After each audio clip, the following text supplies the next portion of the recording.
Jared, I am going to smack you for that. If you have any idea how many times I have heard people saying that, I'm kind of sick of it. There is no way that is going to be what they are doing.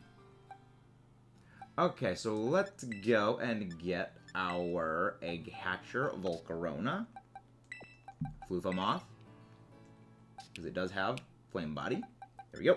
Head over to this thing. We're going to go deposit these two. Because I had no idea how long it was going to take to gather up all these eggs. I have been doing this.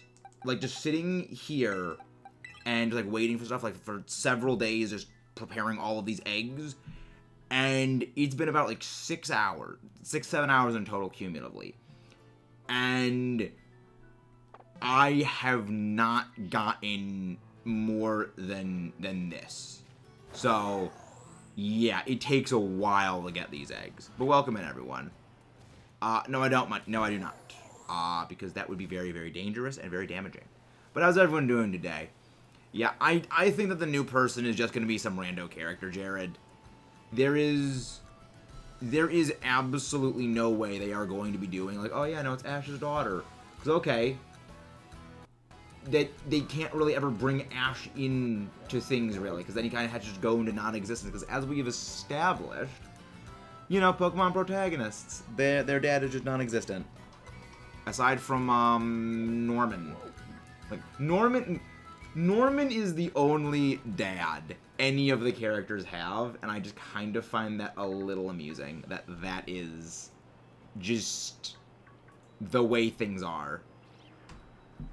But yeah, I don't think they're ever gonna add in, like, Ash with a kid. I don't think, because, like, the idea is, like, Ash is, like, red. Because the idea is that Ash is red. He is a stand-in for red from the games. And the idea of, like, oh yeah, bringing that in, well, then you have to, like, change red, and I just don't, like, no, I updated that to FUECOCO. Open. Done. There we go. Croco boy. Our little Croco. So I don't think it's ever gonna happen. There we go. There we go. Ha! That's a go one, Nova. That is a go one. I want to hear the Discord paying? Yes. No matters. Yeah, there was no. This from my end. Are you sure that you do not have any server set to all messages, Mudcat? Because that's happened to me a lot, right? I have nothing actually selected, but it's like, oh yeah, just all messages. Pepper Croco. Look at how adorable this McGoodboy is. Look at this actual McGoodboy. Gibble, you're annoying, but you're also adorable. Everything in general. I mean, I'd recommend go and check, Mudcat. Because I've had that happen, and there's always one errant server that just doesn't have it in there. So I'd recommend you should go check at the very least. So I'm going to be updating the Fue counter. You know, as when we get our 5 batches done. What's the funny story, JJ? Again, guys, don't forget to leave a like and subscribe if you haven't done so already. As you all know, this channel is not about my enjoyment, this is about my suffering. First off, FUECOCO, I immediately assumed it was an apple. A lot of people did. A lot of people also assumed it was an apple. Because, like, it looks like an apple. It looks like it's a freaking apple. A little flamey thing. But, I mean, a fire type being a pepper makes a lot more sense. So, yeah, it makes more sense that it's a pepper. But yeah, I also just call it the Pepper Croco because, like, it's adorable. He is, like, FUECOCO is an absolute good boy. Like, look at this guy. Look at this little bean. How can anyone not love this guy? Alright, Mudkip, fair enough. But see, I told you, it's probably the server that has everything set to all messages. I knew it. I knew it, because I've made that same mistake multiple times, Mudkip. FUECOCO is a happy boy. It is derpy in an adorable way. It is very adorable. And I love him. He deserves head pats. Oh, the alert. Egg hatch.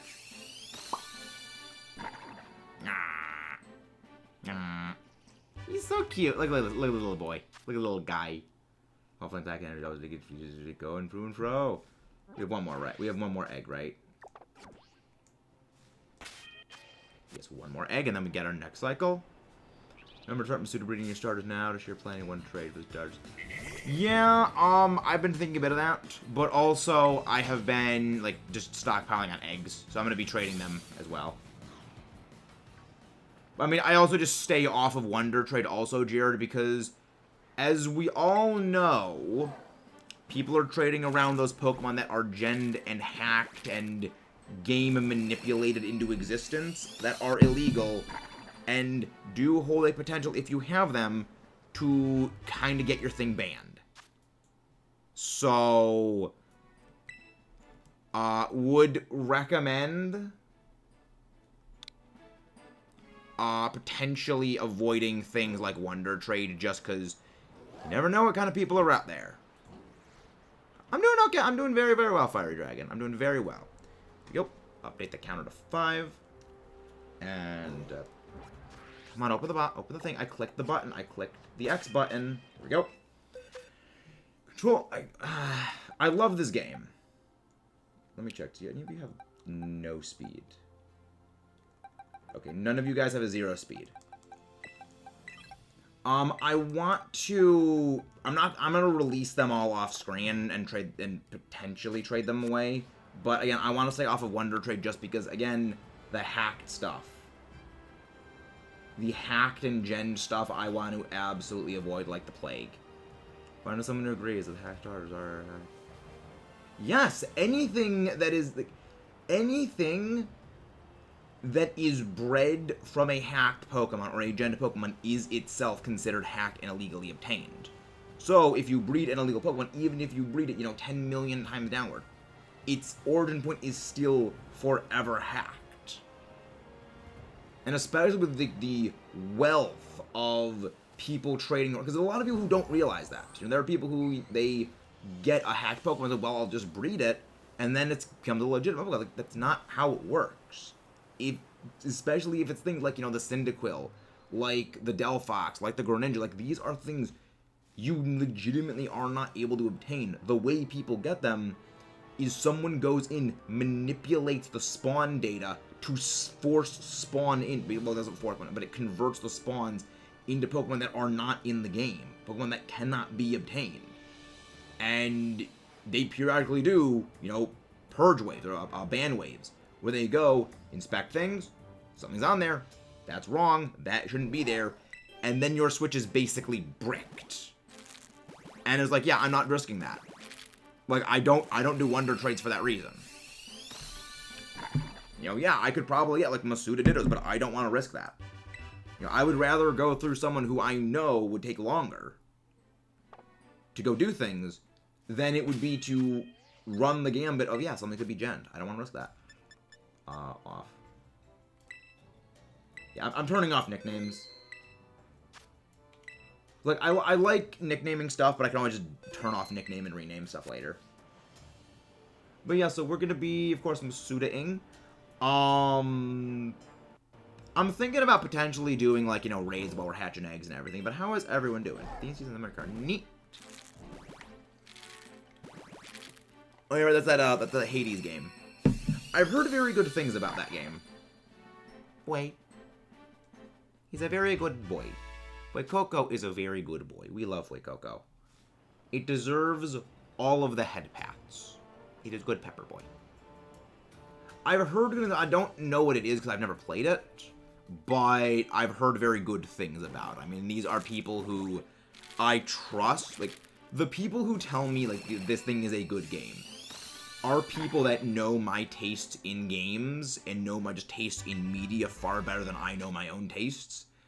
And any time that they have said, this is a game or this is like a series that you will enjoy or we think you will enjoy, they have not been wrong. So, he's like, yeah, I trust them. Hello, Taylor. How you doing? FUECOCO egg hatching in the water. Egg. The swimming Fue. Look at this boy. Look at this happy little croc. He's so happy. I love him. He deserves much love. Do. Yeah, I don't think flying counts for steps when you're hatching eggs. I don't think it does. There we go. Take the counter up to 10. 10 little eggs. Eggs. Yeah, I know that there's a sequel coming. Yeah, I heard that there was a sequel to Hades coming at some point. Yeah.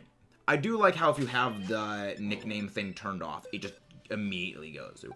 I am in JoJo presently. They just beat Bast.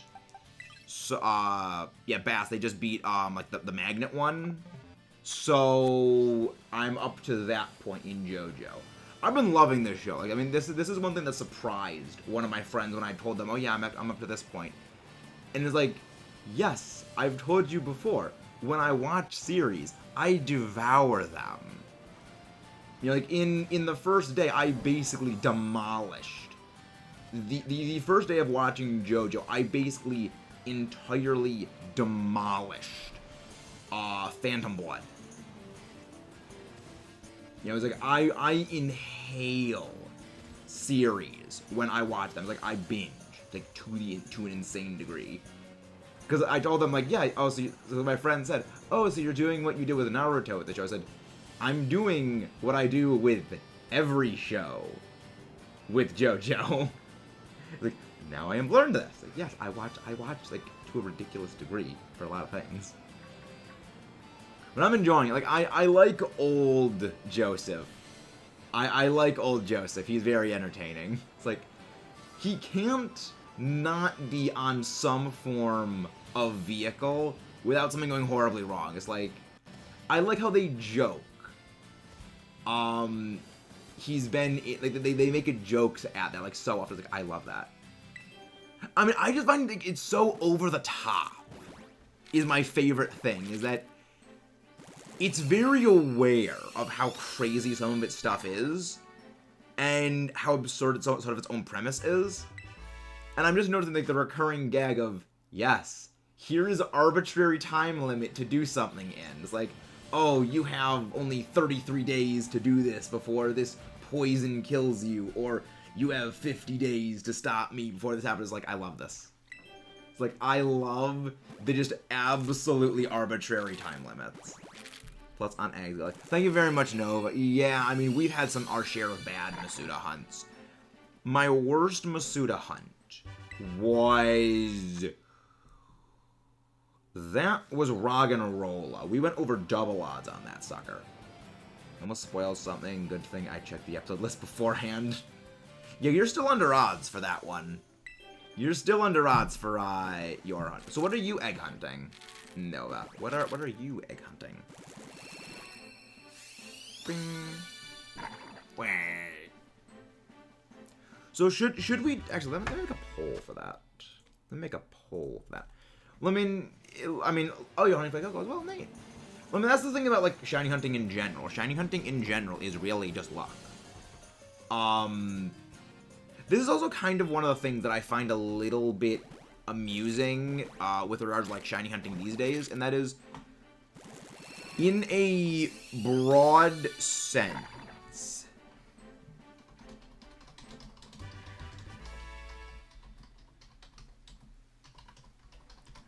like in a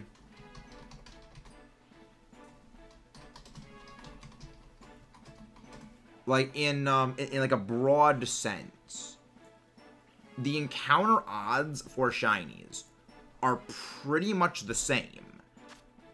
The only difference is the rate of encounters is just so much vastly higher. You know, a good way of basically thinking about it like this is, if you go back and you time your encounters for a lot of the older games, where how long it takes you to do, say, encounter X number of Pokemon, and then you also compare that to, encountering the same number in this game, your rate of encounters is astronomically higher. You're basically seeing 5-6 times more Pokemon in the same time span. And that's why it feels easier to get shinies, the same way it was with Legends, where really, you pretty much have the exact same odds. It's just that because encountering is so much faster, you don't need to go through the, several second long animation times, you're able to continue the hunts continuously. And so it makes hunts feel easier when in reality, it isn't easier. It's just faster. But oftentimes, shiny hunting has been oftentimes correlated to the difficulty of the hunt isn't the odds. It isn't the, encounter timing. The difficulty is the timing and how long the overall hunt takes. Using some of my old times from, just encounter hunts before, it was like I'd get maybe between 2 and 3 encounters a minute for things like when we were doing Tyrant. And, now I'm getting like 2-3 encounters for, non-MASUDA stuff like a second. We're basically encountering, it's order of magnitude faster.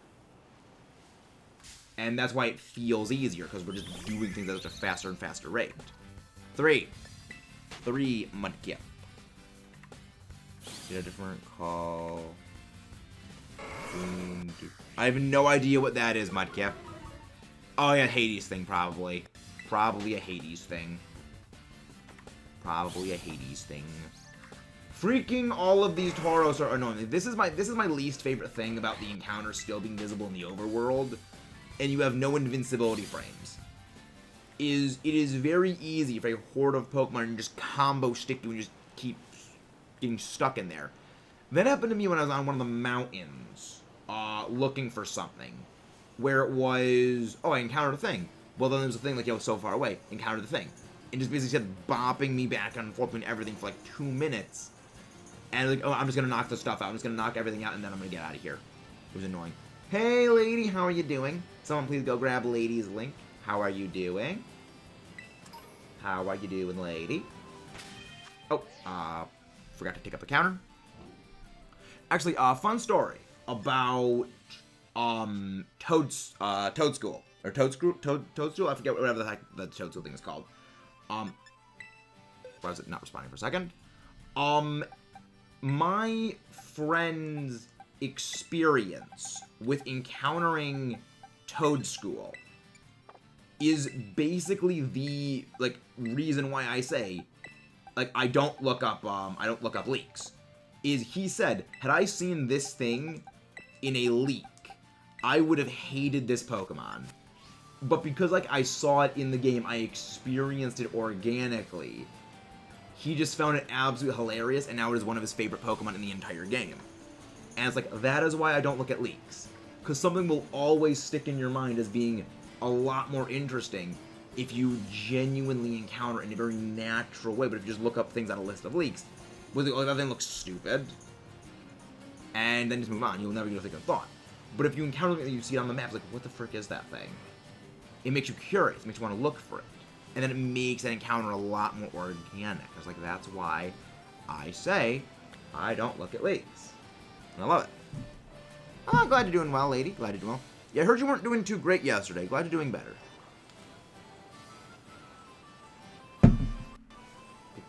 Remember, mods, please go drop lady's link, please. And again, guys, don't forget to leave a like and subscribe if you haven't done so already.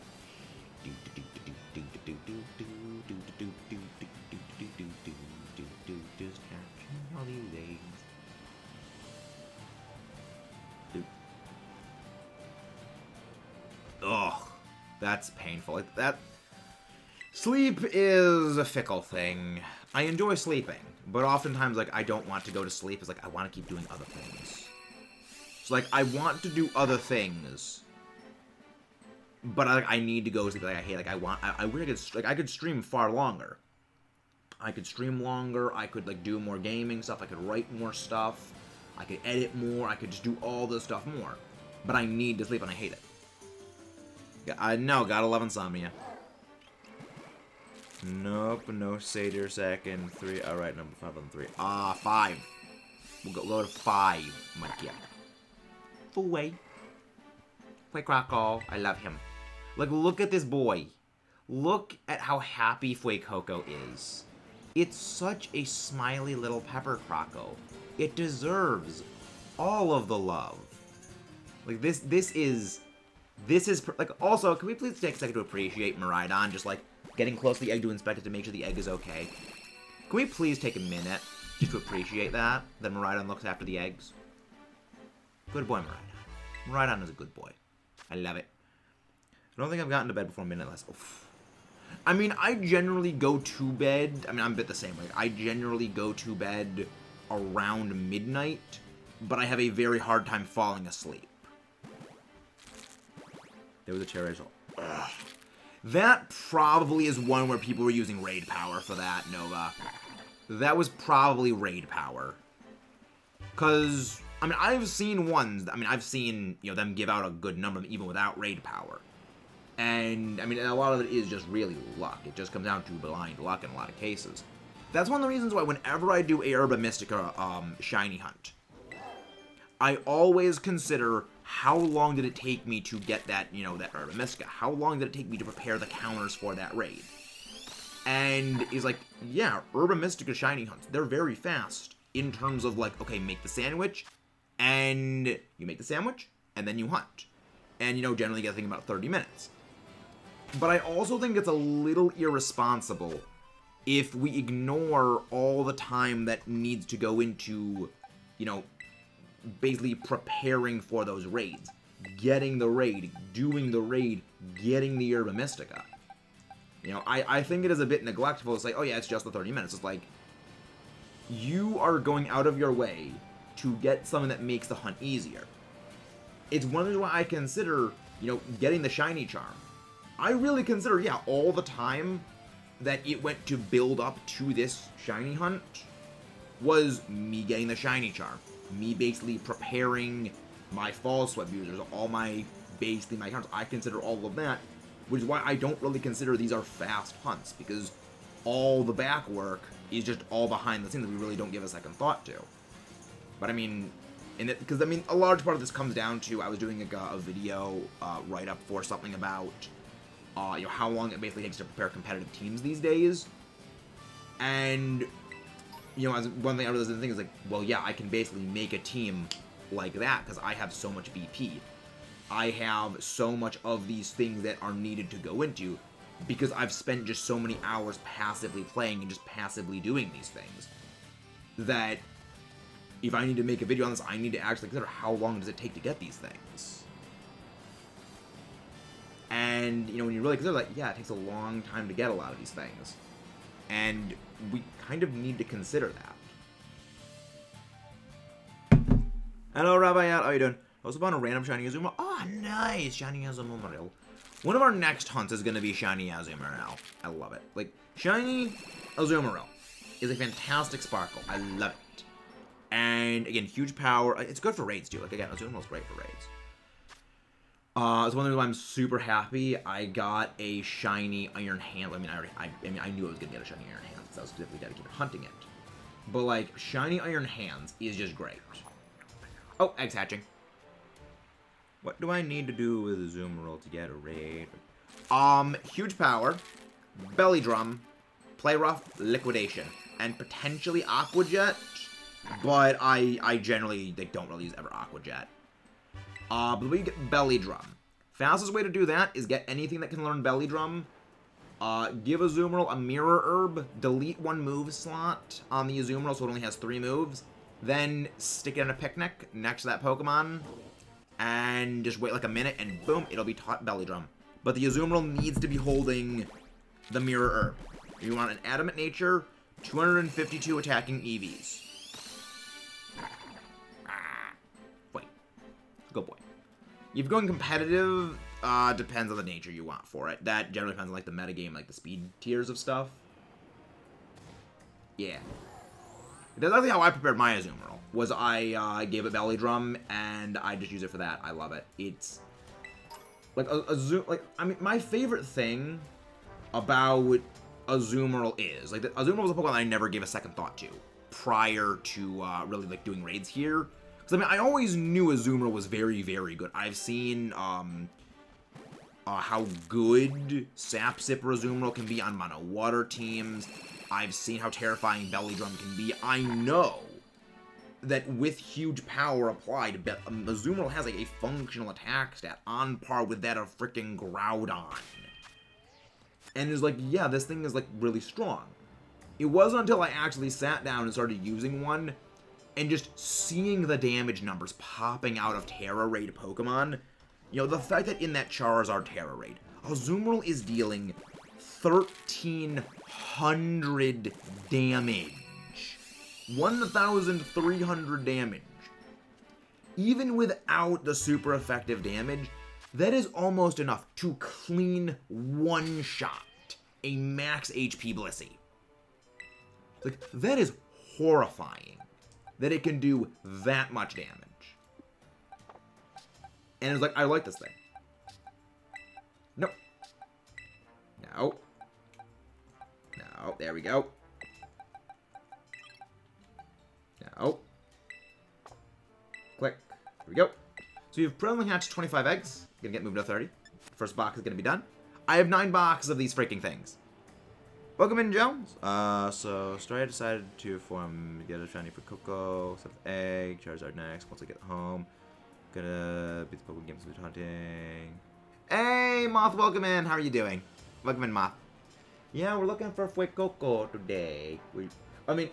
Not looking for a FUECOCO today. We were looking for a FUECOCO prior. I lost count of where I was in that one. I'm fairly certain when I ended off that one, I was in like the 30s or something. But I decided, okay, let's just start fresh. Let's just start fresh for simplicity, because this is like the first one we're doing in a while. And it's like, I don't really have the other ones anymore, so we're just doing this. Oh, nice, Quaxley. How far are you into yours? Yeah, I'm enjoying this. I'm hoping while doing this, I do find some random shiny.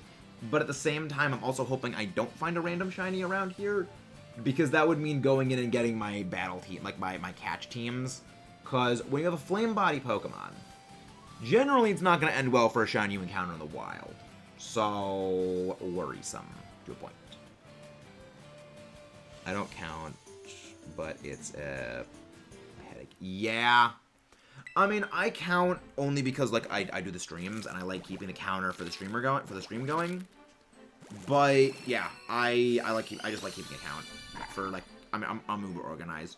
The other thing is that I can, you know, compare my hunts and see, like, relatively how close I am to odds for things. So it's like it's a few reasons. Because if I wasn't doing stream, I would not be keeping track. I really would not be keeping track, because when I hunted Shiny Kyogre in Ultra Moon via Soft Reset, as well as Articuno in Ultra Moon via Soft Reset, I actually did keep track of it. I would, like, just keep... I had a notebook, and I would just, like, do a tick mark every time that I did an encounter and just, like, count it up that way. What was that? What? Oh, that thing. Hello there, welcome in, the real Cyber Pichu. Hello, welcome in, how are you doing? Glad to have you here. I hope I find the shiny as well. I also hope. I know that's... Ooh, yeah. There's one thing I like to keep track of stuff, is that's why I know, like, how far we are. Remember, we need to get 3 of these things. We need to get 3 FUECOCO. I need to get 1 for my FUECOCO decks, I need to get 1 for my Crocolore, and then I need a 3rd one for my shiny Scarlet in the living decks. Scarlet. And there's that one. Oh, so you like beaten Hades or something? Nice, Mudkip. Nice doing. How you doing? But welcome in, Real Cyber Army. How you doing? Hope you're doing good. It has been good. It's been quite good. Fue. Like, look at how silly, like FUECOCO, I love it. Because it's silly looking, but it's silly in that adorable way. It's not, like, silly in the same way that Orthworm is. Like, Orthworm looks very silly. Like, Orthworm is, like, very, like, comedically silly. But, like, FUECOCO is, like, adorable silly, and I love it. It's like, you draw the line very well. Like, yeah, it's adorable. It's like you just want to give it a hug. You just want to give it hugs. I love it.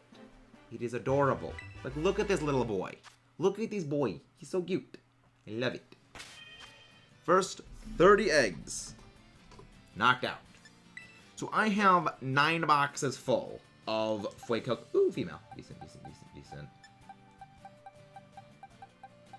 Do none of you have a no speed? And none of you guys have a no speed. I probably should have looked for one that had a 0 speed IV before, but I will get to that later. Fairy Bombardier. I'd be up for that, lady. I'd be up for that. Fairy Bombardier. I'd be up for that, lady. And then we're a total of 5 times. You need to escape 10 times. Wow. So that's a game you need to beat, like, 10 times to technically beat the game. That's weird. Interesting, but weird. Alright, lady, what is the code? You know I'm always up for the raids. You know I'm always up for the 6-star raids. I love my raids. I like to battle.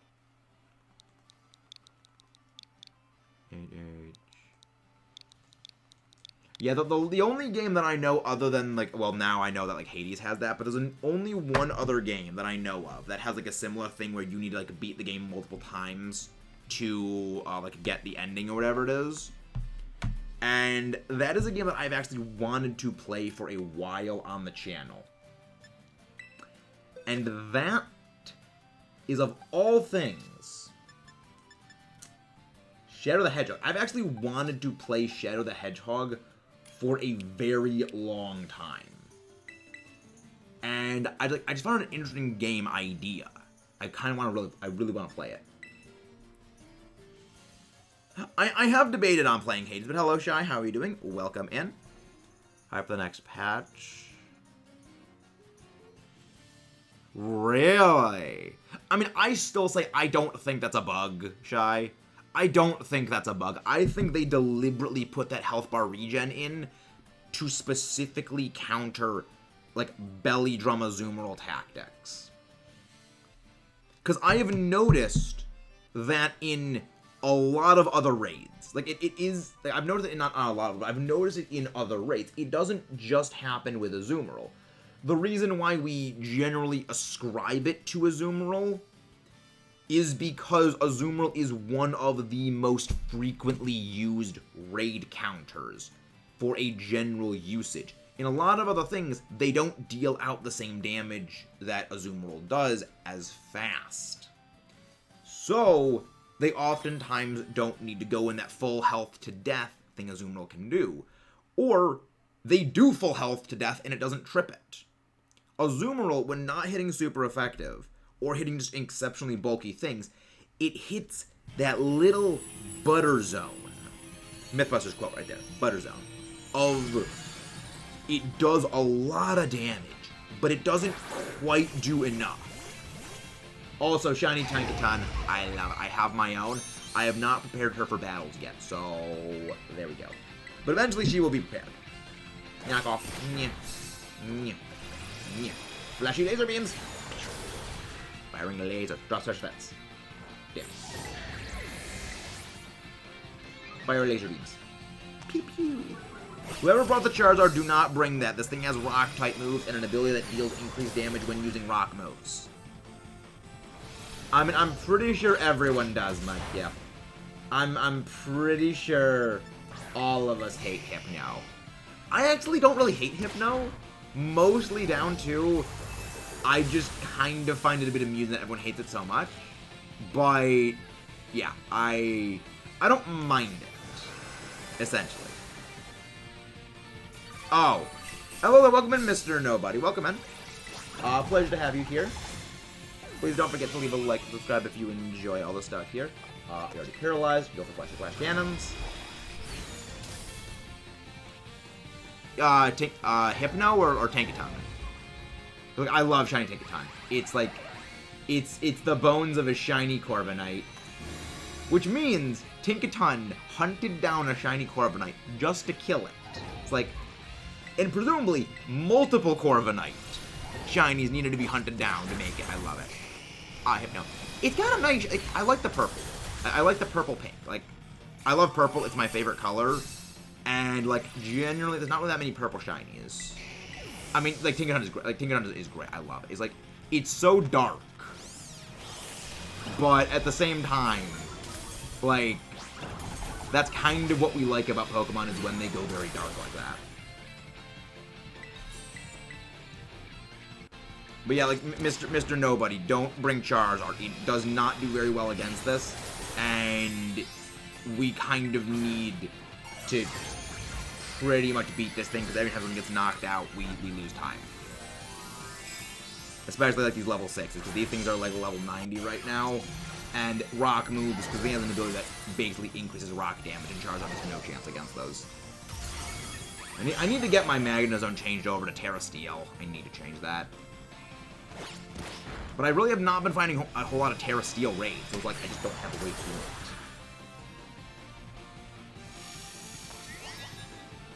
But again, guys, don't forget to leave a like and subscribe if you haven't done so already.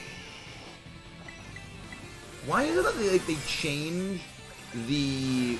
Like, there are times that Charizard is, like, on the ground walking, and other times it's flying. And I don't get why it is they have two separate animations for it. It's alright, Ms. Nobody.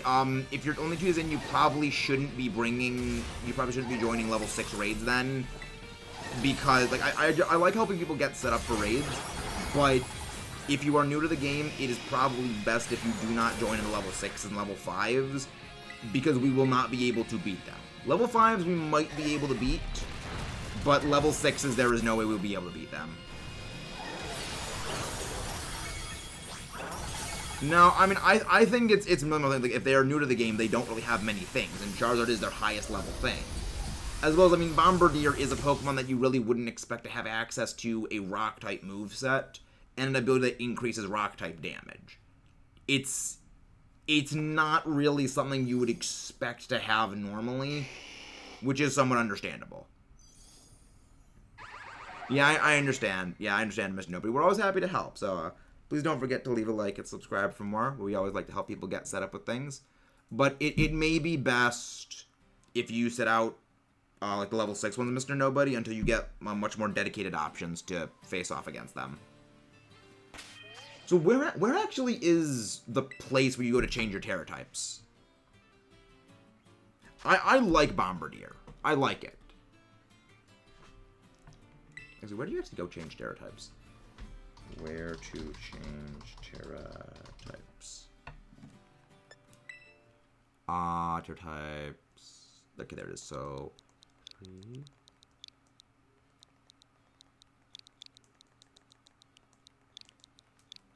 there we go.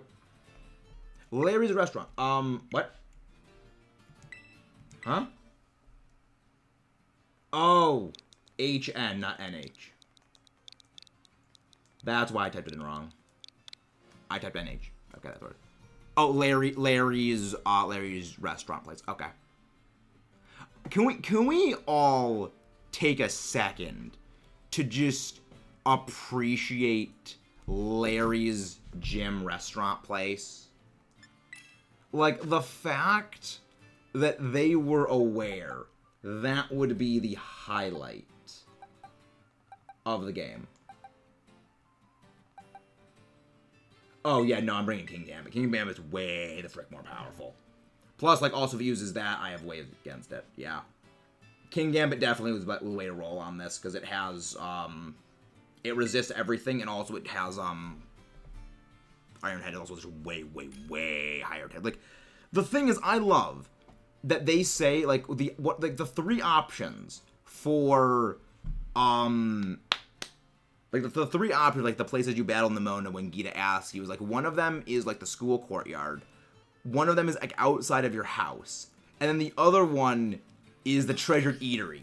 And I'm just like, yes. They knew Larry was going to be the highlight of the game. They knew Larry was going to be the highlight. And they were not wrong. Like, we love Larry. We love this guy. He's great. It's like, I mean, I still like Raihan more. Like, Raihan is still my favorite gym leader. And likely, Iono is gonna be second to Raihan, but Larry's tied with Iono there. See, here's the thing, I have Defiant. So get wrecked. I have Defiant. You little Scroob. So is it a harsh? Yeah, it's a harsh. So I'm staying neutral on my damage boost. So I'm not gaining, I'm not losing anything. Hello there, Roost. How are you doing? Hello, Mr. Roost.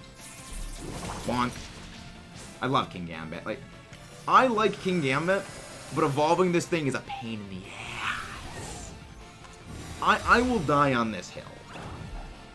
The worst thing about having to complete the Pokedex in both Scarlet and the Pokedex in both Scarlet and Violet separately, it was not anything to do with beating the game. It had everything to do with getting a King Gambit. Like, I was like, King Gambit is the hardest thing to get in this game. Because Palafin raids are kind of a joke. Palafin base form, 0 form Palafin is a joke. Its stats are garbage, and it's very easy to get. But King Gambit raids are ridiculous. They are insane. Because the thing is just so freaking bulky. It has access to Thunder Wave, and it's just got such good stats. And also it has Defiant, so you can't really even debuff it. And then evolving is just a pain in the butt because you gotta find specifically a group of a Bisharp leading a group of Pawniard, as we like to call a board of Pawniard, and you have to do that. I say it's honestly easier to just raid a King Gambit and get it that way. And I will die on that hill. That it is easier to raid a King Gambit than it is to just go through fighting them. No, don't go Cactuar Cleave. Nullified set changes abilities. That's not good for me. That's not good for our hero. But we're still gonna crush this thing's face anyway. I do like Bombardier's ability. Like a Bombardier. If I had used one on my team, I feel like I probably would have like really liked it a lot more than I do. Like, there's a lot of Pokemon that this game has that are like right at that level of I really freaking like this thing, but I like something else just a little. Stop freaking flinching me. But I like this other thing just a little bit more. And you know, and like in like Bombardier, like I remember like the fight against Titan Bombardier was like actually pretty awesome. And I think Bombardier's pretty cool. When I eventually get around to my Sprigatito file, if I wasn't so dead set, I mean actually I might even pick it up anyway. Because I'm dead set on actually no, I am using Sprigatito, so I'm using Meowscarada. So I'm gonna have a dark type anyway. But if I was not dead set on using Meowscarada in that file, I would have picked up I would be picking up a Bombardier. Because, like, it's Dark Flying. It's got a good typing. It could have better stats. I mean, to be fair, you gotta remember, though, it has 3 stabs. Like, you have to remember, Moth. It has 3 stabs. It has Dark, Flying, and Rock, because its ability gives it a Rock-type stab. So, like, kind-of-ish underwhelming-ish stats kind of makes sense. But it's kind of like Veluza. Veluza's stats are kind of underwhelming, but then you remember it gets so many cutting moves, and then it gets Sharpness, which increases all that by like 50%. So it's like, kind of balances. I mean, you can never really tell whose move was the finishing move in these games with the way the raids are. You can never really tell. Unfortunately. Again, guys, don't forget to leave a like and subscribe if you haven't done so already. Floofmoth. Fiery Floofmoth. I love Volcarona. It's so good. It's like, yes. This shiny is great. Like, that shiny is going on my battle teams. That shiny is going on my battle. That shiny 154 to be on my battle teams. But yeah, like, yeah, it's gonna be fun. But yeah, like, my current team that I'm gonna be using for doubles, at least like my preliminary idea team, right now, is going to be Volcarona. Volcarona's definitely going to be on that. And like I can't use paradoxes. So like right now, it is Volcarona primarily. Depending on how things go, Skeleturg may join that, depending on how quickly I get it. But again, it's going to come down really to a couple of things. Sarina is one that I'm going to be shiny hunting soon, because I would love to get a Sarina on my team.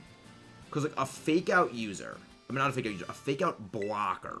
Because yeah, for those who don't know the way that Sarina's ability works, Queenly Majesty, is it blocks all priority moves coming from the opponent's side of the field.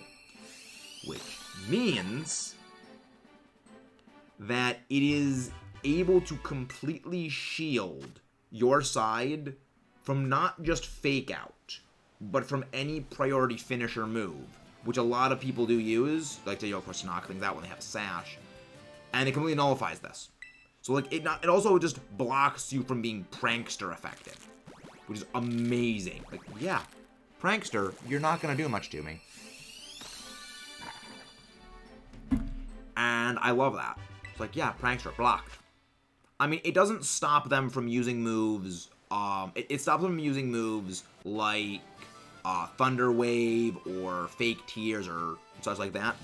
But it doesn't stop things like Reflect, Light Screen, you know. Basically, if it targets you and it's from their side, Queenly Majesty will block it. The only exception to this is if a Mold Breaker user uses a priority move, because Mold Breaker bypasses that, because Mold Breaker's whole effect is it ignores abilities. So that, I believe, is the only exception to it. But yeah, it's pretty neat. It's like, it's really, really cool. I love it. And yeah, like Sarina's ability is horrifying with how good it is. Plus, they can get Trop Kick, which will always debuff physical attack whenever it is used. Which, like, yeah, it's got layers of damage debuffing. So not only is it able to support the team with, you know, priority immunity, but it is also capable of absolutely debuffing enemy Pokemon into oblivion. Like, yeah, that's really good. It's you know, in some ways it is better than Snarl, not Snarl, in some ways it is better than Intimidate, and in some ways it is a little worse, in that, well, Intimidate, you need to keep switching in and out in order to use things, but it's only a single hit, whereas this one, it debuffs both, so like, again, there's trade-offs, and like, I like that there are trade-offs, there need to be trade-offs. Like, that's the reason why I love competitive in a lot more of the more recent games, and that's one of the reasons like I didn't like Megas. Was when it came to Megas, it was, there is really no downside to using a Mega, because all you're doing is you are very safely getting a strictly superior option, and it comes at no penalty. I do not play Smogon, so I would not know. I actively avoid Smogon. I mean, the thing is, it really isn't Geomancy itself that's a problem. The problem is that Power Herb exists, and that it's because it's a 2-turn charge up, and it's a +2. So, normally it's a 2-turn move, but Power Herb makes it a single turn. So, in doubles, that's a monster. In doubles, it's a monster. Bye-bye, Nova. Yeah, it's interesting when it does that, but I'm like, here's the thing. I despise Zacian. I think Zacian was a mistake, and Zacian was a big problem. However, Zacian's existence keeps Xerneas from really resurging and being even more terrifying than it used to be. So, I kind of accept, because it's a very weird case where even though teams are much more aggressively countering out Zacian, and even though Zacian is basically being bodied into oblivion by a lot of teams because they are knowing Zacian is going to be more common, they know it's going to be used, and they know like such and such and such. However, because of the fact that Zacian keeps Xerneas out of existence, I'm kind of okay with it. Because, well, with Zacian, it's far easier to counter because you know reliably Zacian is going to be present. With Xerneas, you didn't always know Xerneas was going to be there, And so if you had things to counter Xerneas, because really what worked well against Xerneas wasn't as good against a lot of other things, so you're basically exchanging a good, valuable team slot for something that you don't really think is going to be there, or don't know is going to be there, and is basically useless against a lot of other stuff for, you know, a counter to Zacian, which you know is going to be present. And I might think, again, Zacian, insanely powerful. Way too powerful. But it did keep Xerneas from resurging. And I know even without, I know without Primal Groudon to bodyguard it, Xerneas is nowhere ever going to be near where it used to be. Like, one of the reasons why Xerneas was, the reason why it was Xerndon, the reason why that was so terrifying was the only things that beat Primal Groudon were Kyogre, Rayquaza, and another Primal Groudon. It had nothing to fear. And two of those things, Xerneas obsoletes out of existence. Xerneas would carry Thunder, of course, for the Kyogre, and it's a Fairy type going against Rayquaza. Like, what is that gonna do? That is not gonna work out favorably for... What the frick was the tactical dodge roll on that one? You know, that's not going to work out favorably for the Rayquaza facing down to Xerneas. And then, well, what does Xerneas lose to? Loses to Fire types defensively, loses to Steel types, loses to Poison types. What does Ground beat? All three of those. So it's like the two of them perfectly countered everything they were afraid of. That's one of the reasons why, yeah, the idea of a Primal Groudon is one of the only answers to Primal Groudon.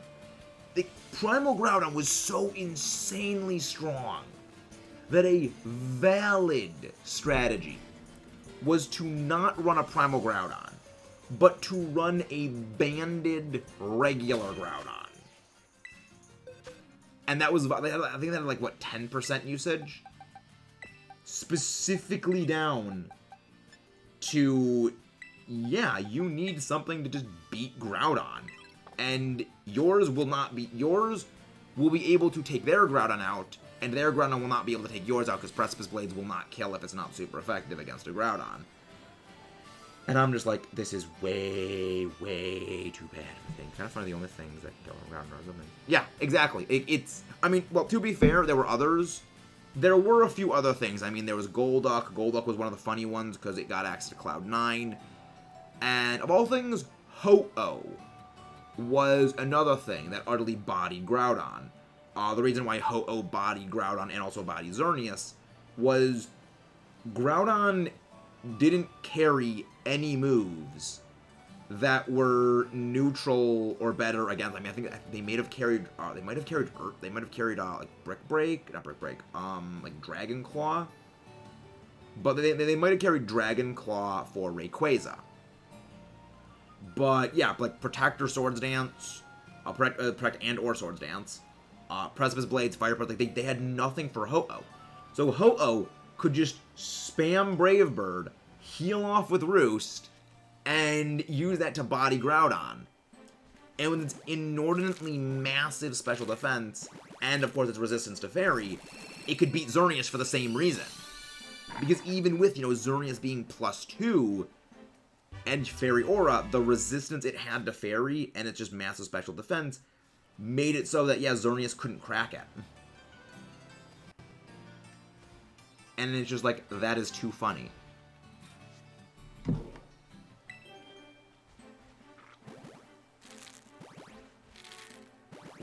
Yikes, JJ. Oh, yeah, sometimes Masuda is like that.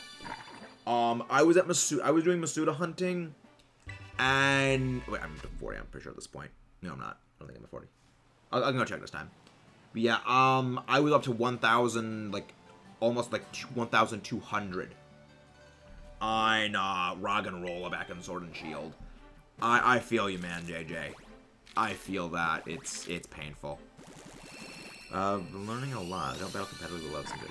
Yeah, I mean, that's one of the reasons why, like, yeah, Zacian, I mean, that's why, like, Xerneas was terrifying, was, I mean, Ho-Oh was very niche. Ho-Oh was very not good against the vast majority of what was being used, but it bodied Groudon and it bodied Xerneas. And really, sometimes that's enough. You know, sometimes bodying the top. My longest Masuda hunt was that Roggenrola. Because I'll be honest, I haven't really done that many Masuda hunts. I've done, of course, I'm doing this. I did this one, the Roggenrola, and that's it. Those are the only ones we've done. I mean, we've also done Charmander, but, like, Charmander we haven't really progressed with. We're going to be doing the female Milotic one eventually. We're going to get back to that. Wait. Togepi, eventually we're going to get doing. There's a bunch of them that we're going to eventually be doing. But, yeah, this is nowhere near my longest one was that Roggenrola. Okay, so we have 30, 35, 40, 45. Okay. So I was off by 5. Because this would have taken up to 50, this would have taken up to 40, but then I was like, no, I have less. Let's check to see if any of you have a 0 speed. None of you have a 0 speed. Okay. I'm looking for 0 speed because I would like to get 0 speed IV Pokemon for Trick Room breeding. For Trick Room, you want a 0 speed IV for maximum lowest speed. And also potentially to chain breed that low speed down onto other things, like, you know, for Gyro Ball or tactics like that. Masuda, just because the border would have gotten back to you because Fungus, but now doing Rockruff because much of it. Yeah, the funny thing about Lycanroc, Dusk Lycanroc, the game codes Lycanroc, Dusk Lycanroc separately. It deals with Lycanroc as a separate form. The Dusk form as a separate form. So, unless you breed a Dusk Lycanroc or an Own Tempo Rockruff with another Lycanroc, another Lycanroc or another Rockruff, it has to be the same species. Like, you can only breed, like, a Lycanroc with a Lycanroc in order for this to happen, or a Rockruff with an Own Tempo Rockruff for this to happen. But you will only ever get Own Tempo Rockruff from breeding an Own Tempo Rockruff or Dusk form Lycanroc. That makes shiny hunting it actually quite easy, because you don't need to run the roulette gambit of potentially getting, you know, the other abilities mixed in with it. Because it is coded as a separate form. It's one of the reasons why it's like dex numbers like question, because it's coded a bit differently. Same thing actually happened with Ash Greninja, or like, well, Battle Bond Greninja. Because it normally, Battle Bond is not an ability it has access to. It's a special ability it only gets via that event. And if you don't have it from that event, it won't have it otherwise. Yeah, it's interesting how the way it works. Yeah, only use Dusk. Only use the Dusk form for the hunting shinies. Because then you will get the mix. You need to use, if you use just a Dusk Lycanroc, you will only get Own Tempo Rockruff eggs hatching. And I love that. It's like, yeah, it's a very good system. But it's not really, I don't think it was intentionally designed that way. It's just a bit of a byproduct of the coding. It's for the same reason why if you breed like a pink Shellos, unless you breed with a blue Gazron or blue Shellos, you will only ever get the pink. Now, regional variants are different. Regional variants operate completely differently from that. So they operate weirdly. But yeah, so that's a fun little thing that just, you know, helps save sanity.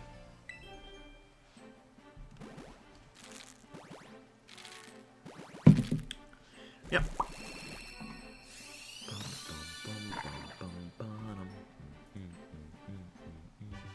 I've been live for about an hour. Neat. We've been live for about an hour so far. Don't you need, like, Everstone? Everstone is what you use for them. But yeah, like, again, all of the breeding mechanics are very, very complicated. That's the best way to use it, is just, it is complicated. I could probably spend an entire 2 hours talking about all the little idiosyncrasies of breeding mechanics, because they're really, really weird. Yep, they are both rocks. They are both lumpy rocks that deal with evolution. Alright, so that is 50 eggs. Again, check for 0 speed. Nope. Yeah, very few times will you be excited to see people with a 0 IV for something. Because if I can get a 0 speed IV and a 0 attack IV one, that would be perfection. But I don't really go for 0 attack. There are people who do specifically breed for 0 attack IVs. It's for foul play reasons. But I don't know. I just don't really see the necessity in it for a lot of cases. Where, yes, yeah, foul play could potentially be used. But is, well, I mean, also confusion also applies for it. But, it is a very, like, minusculely uncommon. Like, you're not going to see, like, confusion popping up and things. Because Confuse Ray, or, confusion-inducing moves, are not used competitively. The closest was things like No Guard Dynamic Punch, which doesn't exist here. And any other move that can inflict confusion, it doesn't have a 100% chance of hitting, or doesn't have a 100% chance of inflicting confusion.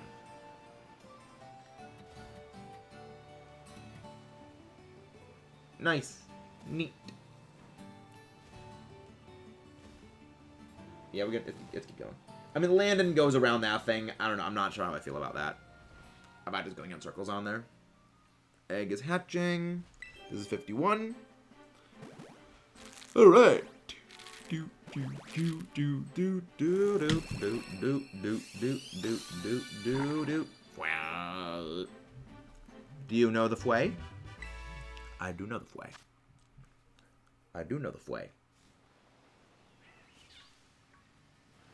Yeah, the only thing that changes on those is, like, their hair goes pink. So no shiny of those. Egg hatch. Egg go hatch. Give me sparkles. Sparkle. Wow. I love it. I love him. He is adorable. And deserves much head pat.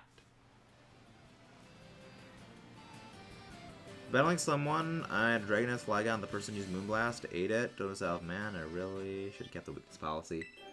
I mean, well, what's the item on the Flygon presently?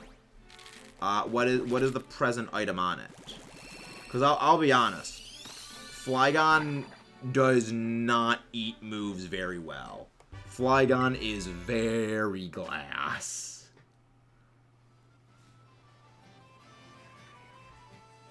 You know, you're not shiny. Yeah, you might not want to actually have, like, the weakness policy on Flygon, because it does not really take super effective moves very well. Like, weakness policy is good on, like, very, very bulky Pokemon, like Metagross. Like, Metagross is a very good one. Togekiss is a good one. It's really only good on very glassy Pokemon if you are in doubles and you're auto-activating it, say with, like, your own move. So, say you'll, like, by Ice Shard Togekiss, where you are using that to activate the ability. But yeah, might not necessarily be the best to have a weakness policy Flygon. That is... Though I did see a weakness... Well, then again, no, it was a weakness policy Endure Blaziken, so, like, that's a little different. You know, that is a specifically very different sort of story.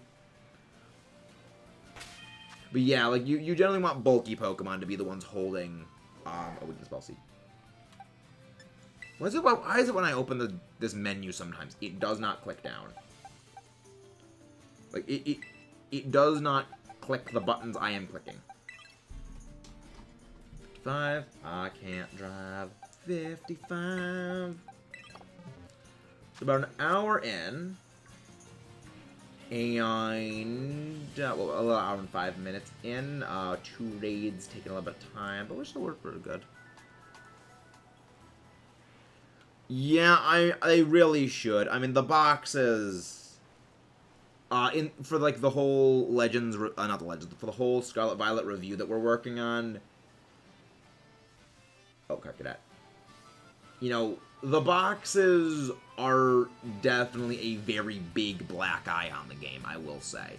For a lot of good that this game did have, the boxes are very poorly programmed. They take way too long to load. You can't mass move things. I mean, mass releasing isn't really a bad thing, in my opinion. They didn't have it in any of the games standard. You had to bring them into Pokemon Home in order to mass release them. So, you know, again, that not being present, I don't think is that bad. But the mass the mass sorting of things, the loading times it takes for things, those are definitely black eyes. I'm about to release all my Zoroark that I took to hatch for a shiny Zoroark. Yeah, I mean, that's why you just gotta release them one at a time manually.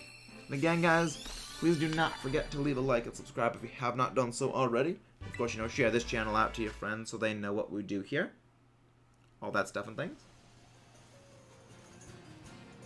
But yeah, so about 60 eggs will be done in about... So we're doing about an egg a minute, roughly. Roughly an egg a minute.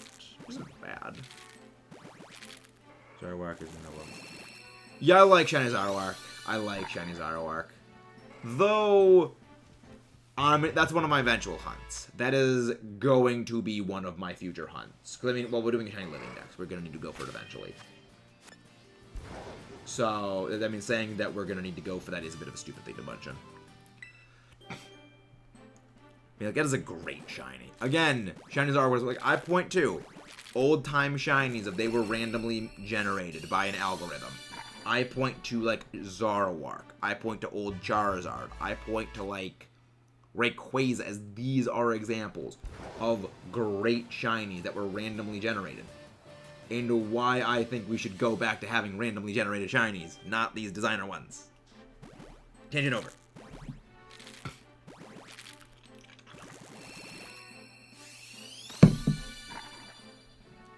Wait. Fue. I love him. He's adorable. I mean, if I can... How amazing would it be if I get a shiny... If I get a shiny FUECOCO that has a 0 speed IV. That would be so great if that happens. It's not going to happen, but I would love it if it did. Alright, and with that, we have hit 60. I mean, Shiny Mareep just looks like cotton candy. Shiny Mareep is just cotton candy in my eyes. Like, you cannot tell me otherwise. That thing is cotton candy. Hey, nice work, lady. Getting a Johnny Tadbulb. Nice work, lady. Round of applause for Lady Mawile. And, well, that could be pasta lady. Formerly Lady Mawile. Formerly Lady Venomoth. Formerly Many Lady. Formerly Lady of Many Things. There we go. We jump away. There, we avoided. That should, yes, that's everything. Go to the boxes. Yeah, Shiny Tadbulb. That is a difficult one to spot. That is a difficult one to spot. Cause, like, doesn't the, like, the little thing on the bottom, doesn't that, like, go from, like, either orange to yellow or yellow to orange, but it's a very slight shift? Your Fluttermane is a great shiny. Like, again, we're gonna be hunting all of the all the Scarlet paradoxes, because now that I freaking have the shiny charm in that game, we can hunt those. How long have you been hunting it, lady? How long has the Tadbulb been hunting? The Tadbulb is one of the shinies that is on my MASUDA list. Because there's a number of shinies that I know... There's a number of shinies that I know I'm not going to be able to spot in the overworld. One of them is Igglybuff. Wow. 2 weeks. That's something. Oh, cap's on. Yeah, it's fine, lady. Like, honestly, I would say hunting for 2 weeks in this game, that's warranted for the all caps. I would say that is warranted, lady. I mean, I love this game. I love Scarlet and Violet. Like, these games are great. Like, I know that there are going to be people that, you know, will definitely say, like, the shiny hunting in this game is too easy. It's just faster. You know, if you're hunting, you know, Masuda eggs, if you're just doing overworld encounters and you're not, you know, using Herba Mystica, which a lot of Shining Hunters seem to not be doing Herba Mystica unless they're doing something like the Paradoxes, your odds are the exact same as if you were doing in hunting in Sword and Shield, but they're still complaining it's easy. But it isn't easier. It's actually the same odds. It's just the only difference is you don't need to wait through, like, 15 seconds of useless animations in order to get your encounter. You're speeding it up by an order of magnitude. But how are you doing, Ice Glaceon? Thank you very much for becoming a member yesterday. How are you doing? Welcome in. Favorite Gen 9 with Tinkaton? I mean, I don't think anything is going to beat Tinkaton for me. Like, Tinkaton is great. Tinkaton is my second favorite Pokemon. My favorite of the region is Baxcalibur. But, I mean, Baxcalibur's probably some ticket change. Like, this is my thing, is I have a list, I have actually a scripted video at some point eventually going to make that is basically me going over my list of favorite Pokemon from this region. And, you know, yeah, this is my favorites and going through the list of them. Top 10s. And number 1 is Baxcalibur. But I say, yeah, the reason I like Baxcalibur is because, like, I got a shiny of it very early on, and that thing just hit super freaking hard early on in the game. It was great. But, like, Tinkaton is, like, so close right behind it.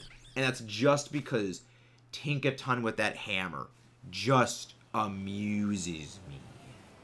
And yes, I do like my dragons.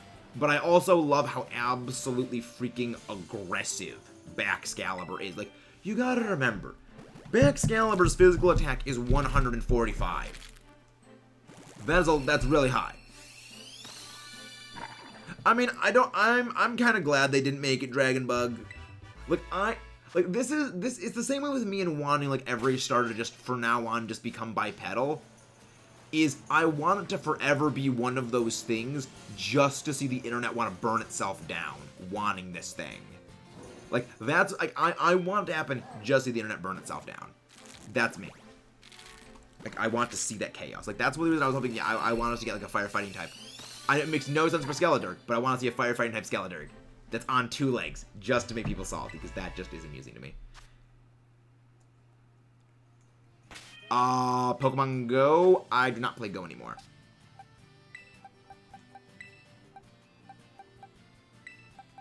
Nope, nothing has a 0 speed yet. I'm kind of surprised that I haven't gotten a 0 speed in any of my hatches yet so far. But, I mean, that does make sense. You know, it's a very hard thing to get.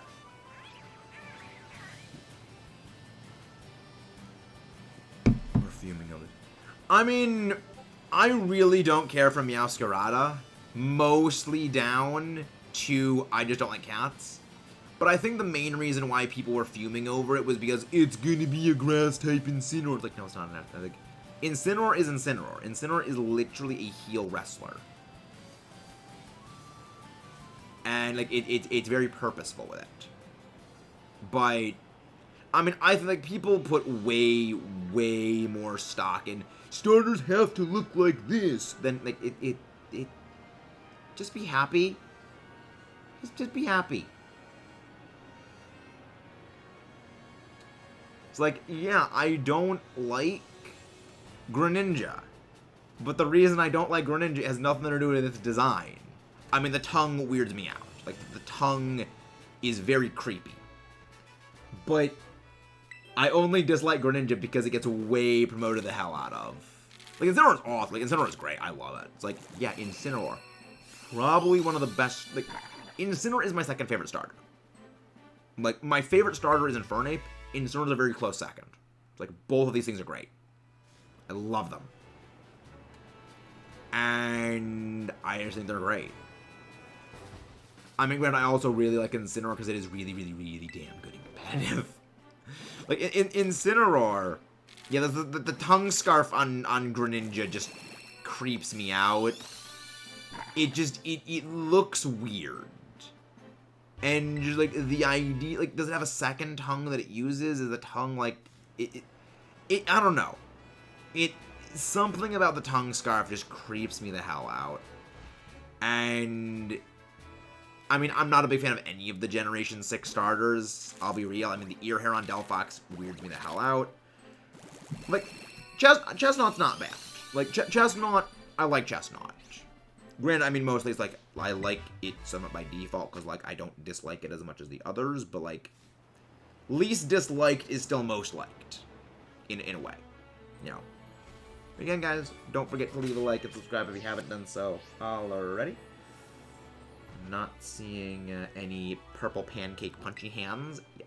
I love Shiny MASUDA. Shiny Hariyama looks great, too. Like, the purple boxing hands. The purple punching gloves. I love them. Wait. Fue. It's the Fue. Like, FUECOCO is the Fue to go. Best start. It does amuse me, though, that the speedrunning start, like the starter to use for speedrunning, is actually not FUECOCO. And I think I know why that's the case. The starter to use for speedrunning is actually Quaxly. And I think I know why. I think it's because of just like the sheer type coverage that as a water fighting type it gets. Aqua Step letting you outspeed everything, you know, after a setup. And the fact that, well, it's a speed run. There is no sequence break. Like that's the fun thing about this game. You cannot sequence break. If you somehow manage to get out of the tutorial start area without a Pokemon and get into a battle, the game will straight up crash.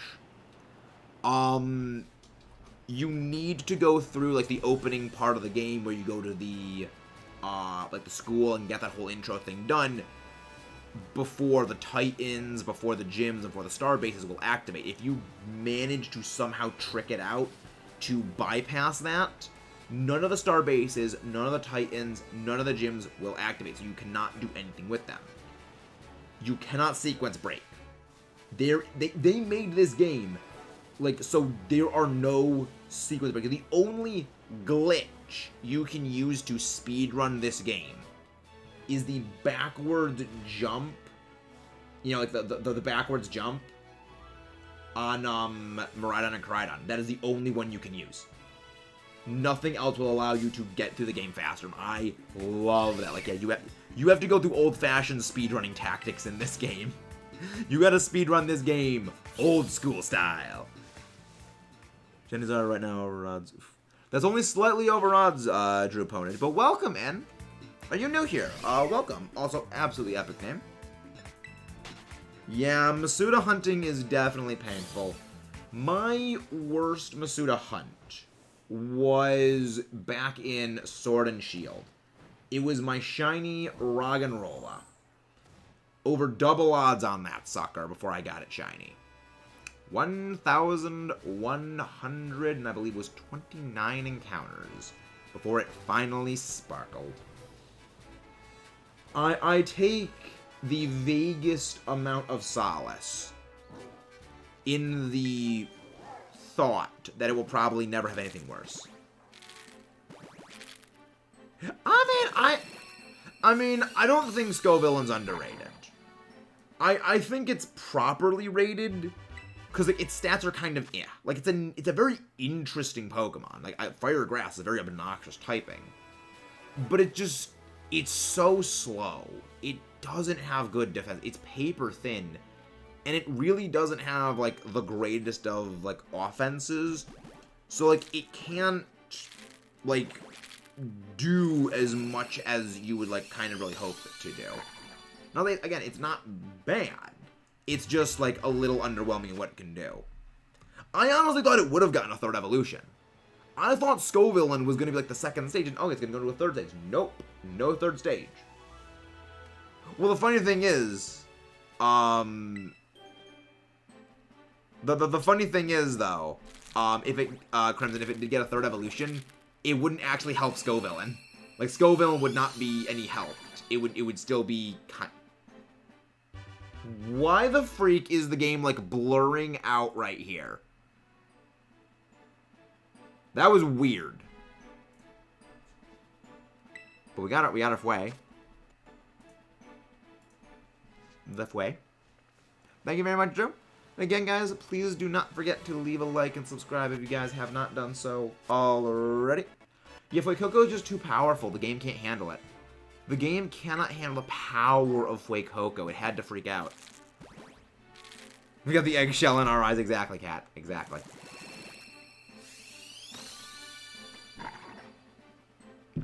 Only score a bunny on Violet. No, thank you. No, thank you, Joe.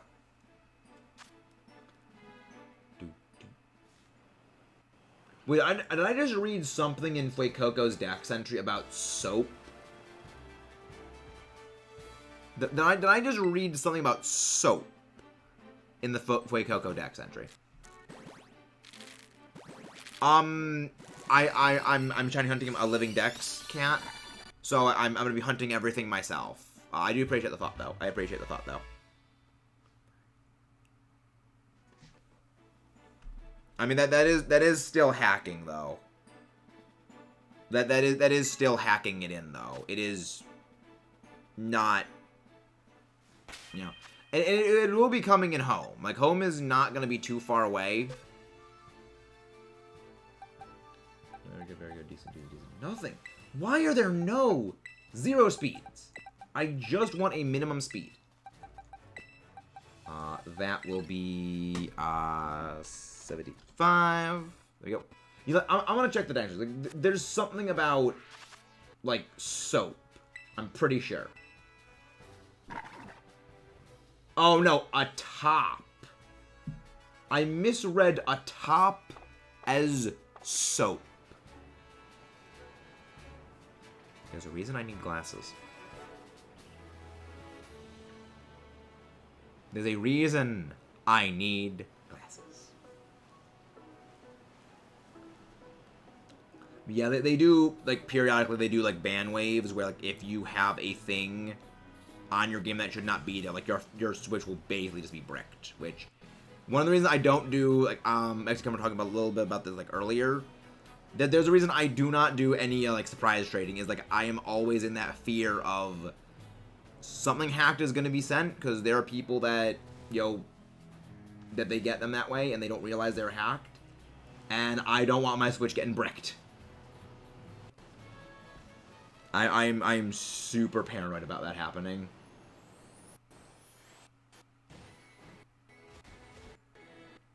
I mean, I am, like, way more paranoid than I have any reason to be, but when you want to go to the official tournaments, I like being very heavily careful. No, my brain is soap. Thank you very much. Thank you very much for coming in. Yeah, MASUDA Zara is one that I'm going to be doing myself. MASUDA Zara is one that I am going to be doing. I have a list of, I think it's like, what, like 30 Pokemon that I'm going to be having to do for the dex entries in for not the dex, the living dex entries in this game that I am going to be MASUDA hunting for. My brain is soap. Back to Baxcalibur, shiny Baxcalibur. Nice. I love Baxcalibur. Its shiny barely changes. But yeah. The chance of a female starter is about 11.86%. So a little under 12% chance. It's very, very rare. Same odds, actually, as getting a female Zorua, female Riolu, female Eevee, female Fossil Pokemon, female Kubfu, and female Togepi. There's a few others that are the same way. I am 0 away from the Shiny Charm. I have my Shiny Charm. Alright, Gala.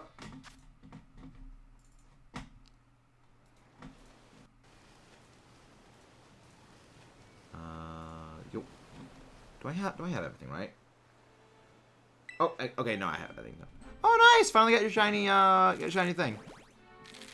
Hey, he finally figured out how to evolve Bramblin. My friend Dalton finally figured out how to get it. I mean, I wouldn't be surprised on that, Curbs. Like, we even joked about that before. Well, I mean, it's basically just, what, about 1 in 8, so basically 8 times 4,100, so basically about 1 in 36,800. Pretty much is the odds of finding a shiny female Scarlet at full odds. I don't know the exact percentage, but... Oh, there you go. Yeah, my friend Dalton's only got about, like, 3 more dex entries to figure out how to evolve. And I know he's not going to figure out how to evolve Palafin. He's not going to... My friend Dalton is trying to evolve everything in the game without using any help from any other sort. Like, he's not looking up things online. He is not having people, like, tell him things. He is trying to evolve everything on his own. And he is, like, 3 entries away from fully evolving everything in the game. And I'm like, there is 1. I know you are not going to be... He had 6 left, last Sunday. He had 6 entries left to do. He has 3 remaining. And 2 of those were Relore and Bramblin for what he just got figured out. So he's got, like... He's got a few left. Yeah, you're never going to figure it out. Because, like, I even said, you are not going to figure it out. And I said outright, you cannot evolve this thing alone. Like, because I said you're not going to do, because I know he's not doing Union Circles. I know he's not doing Union Circles, so he's never going to figure it out. And I said, like, your best bet for getting that dex entry is honestly do raids, and you'll get a Palafin raid eventually, and you can try and figure it out otherwise. Because he got Goldengo by accident. Well, no, I mean the thing is, it could mean item evolution. It could be some like thing that the game. He has no idea because like there's so many potential things for evolving stuff in this game. Because he still hasn't figured out how to evolve Pawmo yet. Exactly. Like, the only time he did a Union Circle, to my knowledge, was when we were all doing sandwiches to do Charizard raids a few days ago. And that was the only time he was ever in a Union Circle, to my knowledge. And we just made the sandwich and then immediately disconnected. Yeah, female Riolu, female Lucario are rare. They are like less than a 1 in 8 chance of happening. So yeah, they are quite rare. Again, guys, don't forget to leave a like and subscribe if you have not done so already. Yeah, 4 more. Climbing. Oh, Rave sent me a DM. Whatever want the trade. Okay, Rave has the things. Rave has the trades for me though. Okay, that's good. Yeah, you got your female shiny Shank yesterday. Nice. There you go. Full weight. That's gonna be one that I'm gonna need to hunt. It's like that's hunting. Hey, nice. Yeah, I have a shiny. The thing is, I actually have a Salazzle that is shiny, and the only reason I have that shiny Salazzle is I was shiny hunting Kartana back in Dynamax Adventures, and I got that while doing Kartana. It's like, okay, I need to catch the Salazzle because I don't have anything to beat Kartana. I'll take the Salazzle, and it was shiny. Because I said, I am not shiny hunting this thing normally. I am not MASUDA-ing for this thing. I am not SOS chaining for this thing. I am not shiny hunting Salazzle. Because I have heard the horror stories of all the male shinies. And I do not want that to happen. So I just got out the middleman. Okay, just shiny Salazzle. Just do... Because I even said, the smartest way to hunt for shiny Salazzle is just do Dynamax Adventures. Because it will always be a Salazzle. And there's a 1 in 100 odds. Now, granted, my friend Echo called me a coward for doing it that way. And I will freely admit it was the coward's way of getting the Salazzle.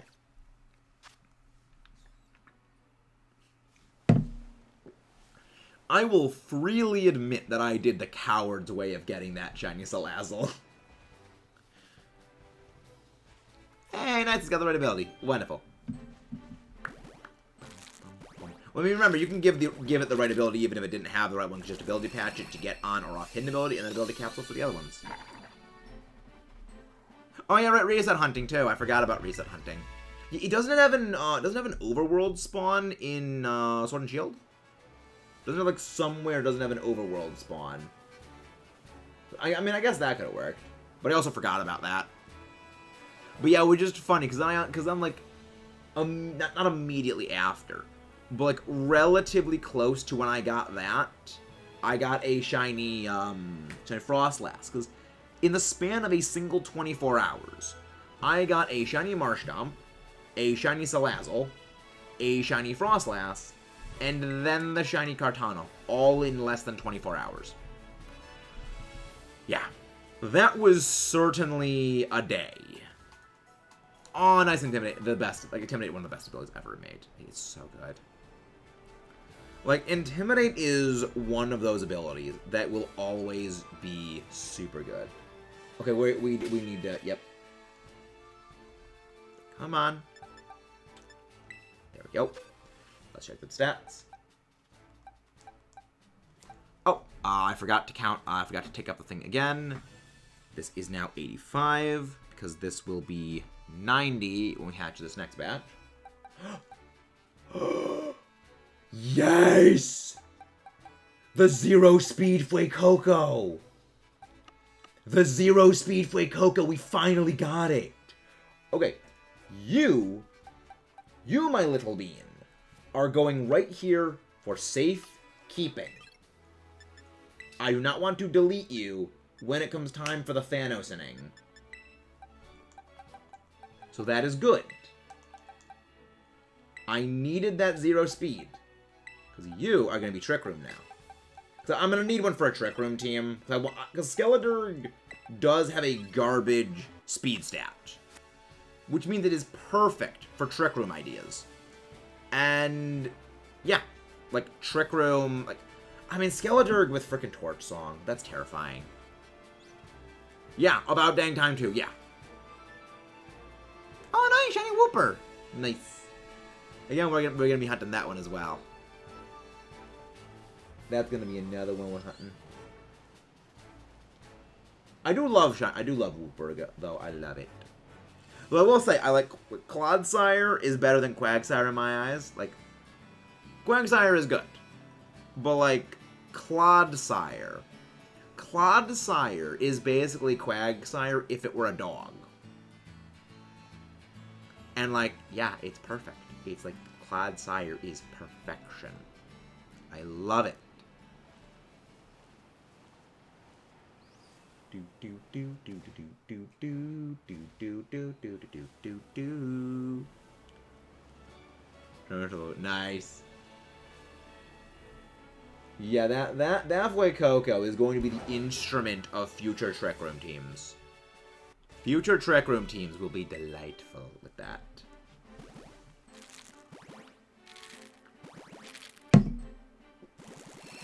If I don't end up getting the shiny FUECOCO from any of these, I'm probably from any of these eggs, I'm probably gonna breed with the Trick Room one. Cause like, you know, it's one thing to flex those shinies in competitive play, is flex them. I mean, that was why I got that, you know, that Gigalith was the Trick Rooms, like, for Trick Room specific things. Even though, yeah, in a metagame of Tyranitar's existence, there's gonna be nothing for, there's gonna really be nothing for Gigalith, which really saddens me. Sad. Well, then again, Sandforce, I mean, then again, like, Sandforce with a other Terra type for defensive terastallizing, I think could be interesting for Gigalith. Though would need a different, the different ability would be a Sand Setter. But again, it would, yeah. I guess maybe there could be some use for a janky Gigalith build. There could be some janky Gigalith build.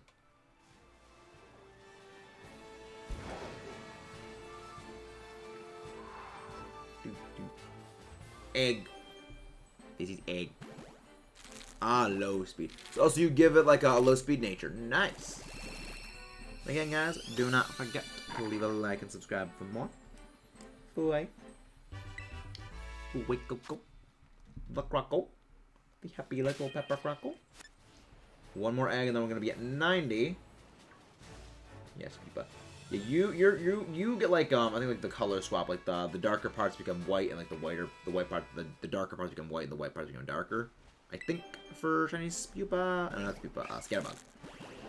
I get them mixed up because I really don't care about Kalos, so I just like forget the existence of them. Fue, not Sparkle. We're getting close to like a fifth. We are like 20. Well, not 20%. Get out of the way. You have chosen Death Hoppip, but I will spare you because I don't want to get the experience on them. Now we go. Now we're just gonna get a whole bunch of 0 speed Trick Room ones. Now we're getting a whole bunch of Trick Room ones. I know it. See? Another one. What did I say? Another 0 speed one. I called it. I freaking called it. See, now that it happened, we're gonna get more of them. I knew it.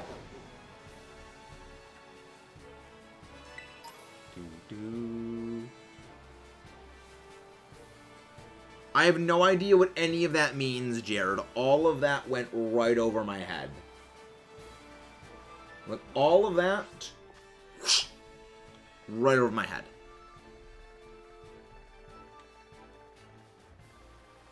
You know what?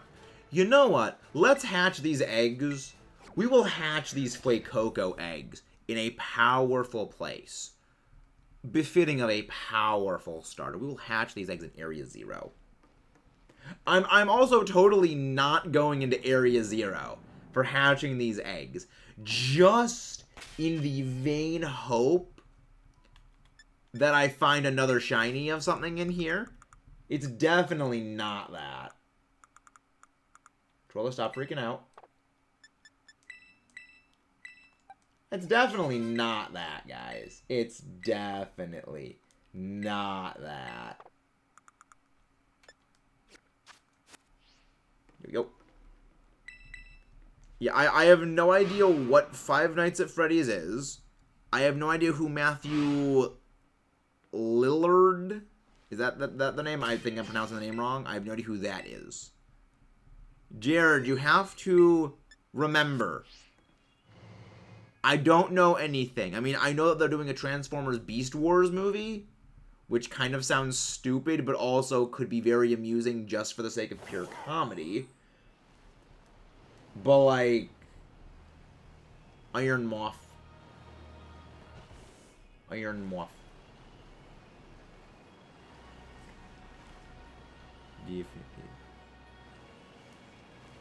There have been multiple Shaggies, Jared. You need to specify. You need to specify which Shaggy. Have you no idea how many iterations of Shaggy there have been? I know, Scooby-Doo. I mean, which iteration? There's been...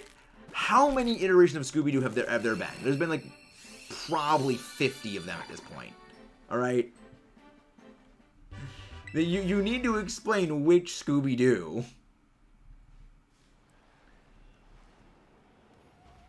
Knacklesack. I love the Knackly line. It's just so good. Their little rock things. Why is that Iron Hands freaking flipping out right here? Like, look at that. It just...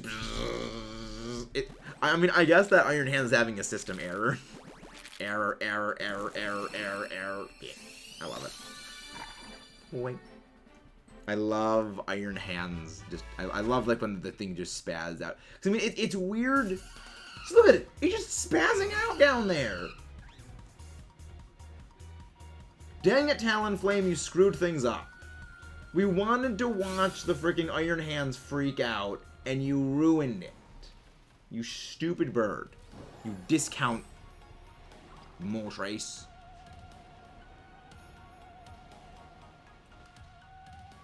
I'll explain this. I mean, I always found Ultra Instinct Shaggy highly amusing. I always found that highly amusing. First live action. Wasn't like a live action one in like 2000 or something like that? Was that the one where like they brought the costumes of things to life or something like that? I remember seeing that on like Cartoon Network years ago.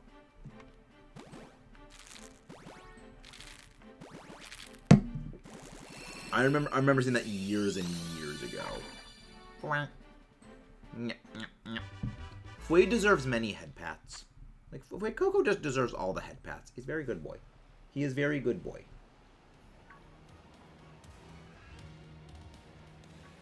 Nope, not a shiny iron thing. Thank you for explaining, Kayla. Again, remember, peanut brain. Peanut brain. Smooth brain moment.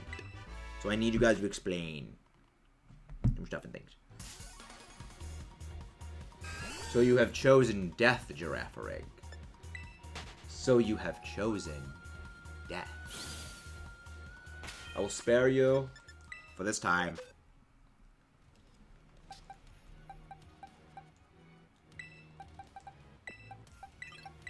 Oh, I gotta take the counter up to 95. 95. There we go. There we go. Very good. We're doing well.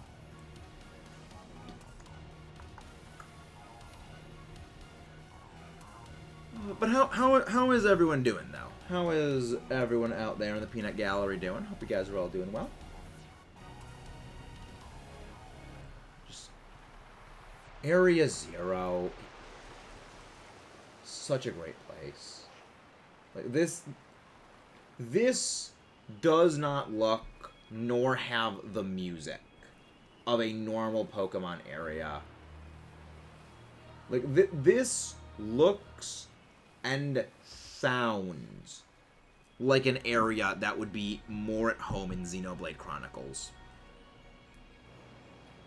And that is in no way a bad thing. That is in no way a bad thing. So I'm trying to figure out who's using the 1% of my power. Well, I mean, Ultra Instinct Shaggy would just like manifest shinies. Like he just like Ultra Instinct Shaggy is powerful enough that things would just spontaneously turn into shinies around him. All right, like that's just how powerful he is. They would just spontaneously become shiny in his presence. He has permanent Sparkle Power level 4. Yeah, this sounds like an area that would be in Xenoblade. This does not, like, it looks right, it would look like it's right at home at Gaur Plains. Like, doesn't it look like, that water indent place on Gaur Plains? Doesn't it? Like, that spirally staircase, like, that like, sort of, like, spiral slope down, there's the waterfall. Like, this looks like an area out of Xenoblade. And that is in no way a bad thing. Well, you're missing out, Crimson. It is one of the best games of all time. Like, it is an absolutely amazing game. Like, if you want absolutely all-star music for just, like, atmosphere, ambiance, battle music, it's just, that game has it all. Like, that game goes so hard on every single aspect of its existence. It just goes so hard, and like the Xenoblade Chronicles is a great game. Don't care much for Xenoblade Chronicles 2 though. And I'm probably never gonna play 3. So the original was just kiss. Forever leave me alone. But again, guys, don't forget to leave a like and subscribe if you guys haven't done so already. Let's rock and roll it. Do we have any more eggs? We have one more egg to hatch. We have one more egg to hatch as we descend into the bowels of Area Zero. Yeah, I remember saying, yeah, we don't go to Area 0 except when the mandatory plot requirements tell us to go to Area 0. With that, we have 100 FUECOCO eggs hatched, which means that we are a little under 20% of the way there. Again, third 0 speed. Actually, I might keep you. I will keep you because you're female. And 2 in 1 go. I might keep that one because that one is female. So which means I can use egg moves. So that one would probably be better because egg move potential. But yeah, it's like freaking again, I called it. The only thing that could be better than that is if I get a 0 speed and like a 0 attack one as well. Just be a 0 attack, but even then, like I can only have one thing, so I'd have to run the gambit of like Destiny Knot, which I don't want to do. Oh, I know I'm not gonna get a shiny FUECOCO. I know I'm not, because like again, it's the exact opposite of, you know, again, it's inverse law of likelihood. You say something, it won't happen. I know it won't happen. I know the shiny won't happen. The people who hunt for shiny 3-segmented the people who hunt for shiny 3-segment Dunsparce, that's what its name is. Those people are insane. You know, you're not. I for a second I thought, no, your full face is like the full thing is just silver chrome. Oh, I love the chrome. Like a lot of people I know, especially my brother, hate the Future Paradox Pokemon. I love them. They all look so great. Like, yes, I love my steel types, but just think of the chrome. Think of the chrome. That absolute all-star chrome right there. I love it. I love chrome. Chrome. FUECOCO. FUECOCO. We love our little FUECOCO. Nope. I love. This is actually gonna be going out probably tomorrow. But not tomorrow. Probably the day after tomorrow. But I'm going to be making a compilation of every single shiny that we have gotten so far in Scarlet Violet. And it's already, I believe, over 40 shinies. Unique species is probably in like the mid-30s. We've gotten so many shinies so far. Probably by breeding. I say, hypothetically, someone got lucky enough. Got a MASUDA to do with perfect everything except speed. Even if the two parents both have a 0 speed, there is a chance because it will pass down 5 IVs. So there's a 50. So assuming the speed is so if you want to breed a 0 speed, 0 attack one, hypothetically for that, you would need to run the gambit of the 50-50 split on the attack being carried over from the Ditto, or the 0 attack being carried over from the 0 attack one. And then you'd also need to run the thing of, well, what about the speed? Then there is the further complication of, if it doesn't end up carrying over those stats, well, it just randomly generate another IV value for that. So if it doesn't pass down speed from either of them, it'll randomly spit out another stat for speed. So, like, it is too unreliable. The only way to force it... Can one breed use a combination destiny? Can one of the breeding... I was just... See, Jared, that's the thing about you that I really love. That was almost like an audience plant to ask a question. For those who know, I didn't actually tell him to say that. But that actually works. Experimentally, because I have tested this out experimentally, The IV passing down items, so the power items, they, in my experience, override the power items override the Destiny Knot. So if you want to pass down a 0 speed from something, and you want to pass down many other high IVs from, say, a Masuda Ditto, the Destiny Knot will carry over its things, but the power item will override it if it rolls like something else. I don't know if that means it will guarantee carry down everything else. However, I mean, that I have not tested out yet. But yes, if you use a power item, it will force the power item will force the IV. The power item does force that, and I love that. So I theoretically put this info together. Hypothetical. Well, no, it would be theoretically, because like there's proven points behind it. For those who don't know, the difference between theoretical and hypothetical. Theoretical, I mean, this is just drilled into my brain because one of my science teachers, they always got pissed off when people said theoretically when they meant hypothetically. Hypothesis requires backed up proof. So it requires some element of it to be proven. A hypothesis is just a thought with no backing behind it. So this would be hypothetically. And this would be theoretically, because we do know it passes down. We do know that the power items will pass the things down. So this is a category of theoreticals. Hey!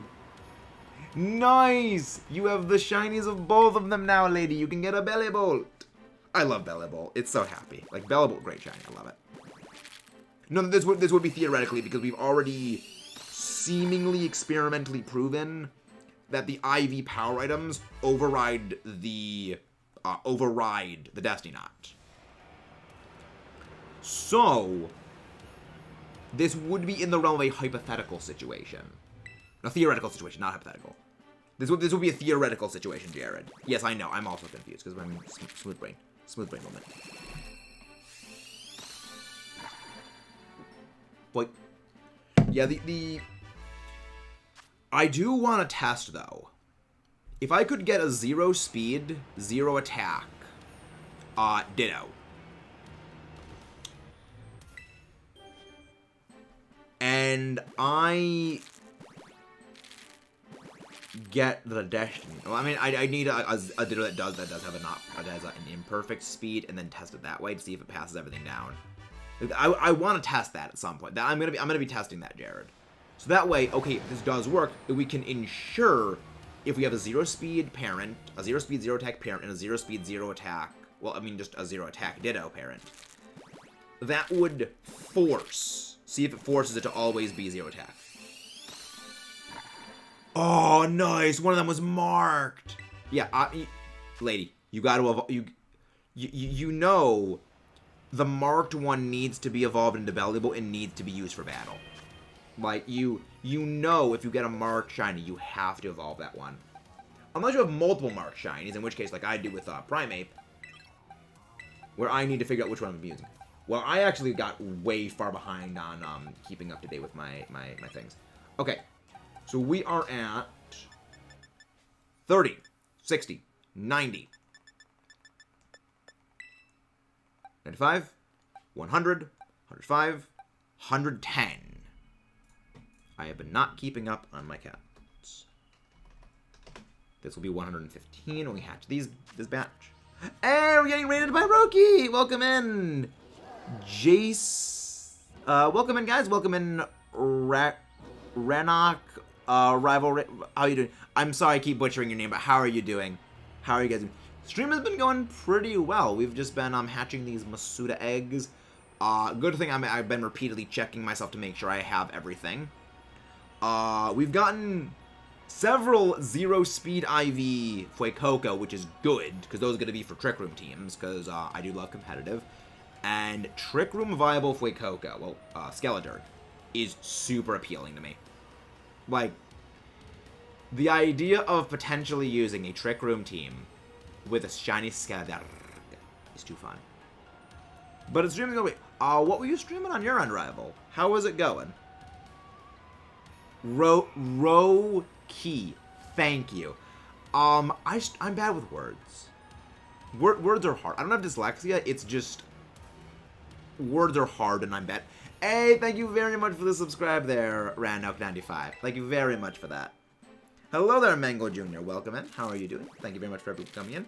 One of my mods, can you please go grab, like, Roki's link, please? Jared, lady, could you guys go please grab the link, for Roki? But thank you for how you're doing. What were you streaming on your end? Finally got Scarlet last night. Oh, nice. Playing Pokemon. Really? What is Pokemon Christmas? Is that, exclusively using, like, Stantler, Delibird and stuff? Curious. I would like to know what those rules are for this. I would love to know this. I would love to know these rules. I always love challenge runs. Challenge runs that are not Nuzlocke, I should clarify. Because, like, that's why I love monotype runs. Because I've actually been wanting to do monotype runs. Fanmade? Interesting. How does it work? I'm curious. How does this work? I must learn how this game works. I'm very curious. But yeah, Hunt's been going pretty well. I mean, we're basically just walking around in circles, hatching eggs. Hello, Slacking Brand. How are you doing? Welcome in. How are you doing? Takes place in winter around Christmas. The events and stuff are changed. It's snowing. Interesting. Add a new Pokemon like, well, Mamoswine. Oh, right, not Heart Gold, so right. This is regular gold. Interesting. Yeah, like Piloswine very heavily needed Mamoswine. It also needed the physical special split, but like Mamoswine is. Oh, Mamoswine's a good boy. Mamoswine is a very good boy. Like I have very fond memories of Fred the Mamoswine.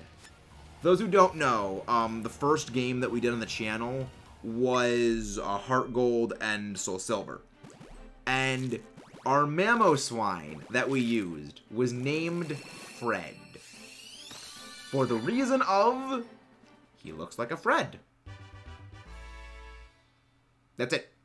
My editor at the time said he looks like a Fred, and that's where the name just stuck from. So from now on, every Mamoswine is just another iteration of Fred. It's like JoJo. It's like every single version is just Fred.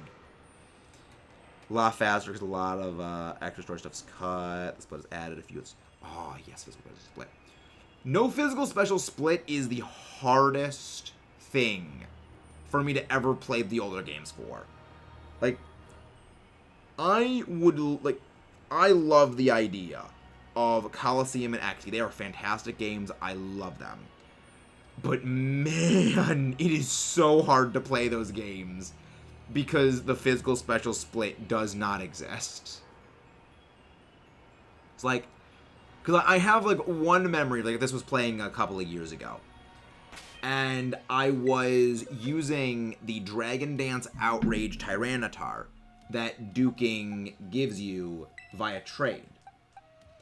And it was like I was setting up Dragon Dance. I was like, why is Crunch and Outrage not doing more damage? And then I was like looked up, I was like, oh, right. There's special attacks in this gen.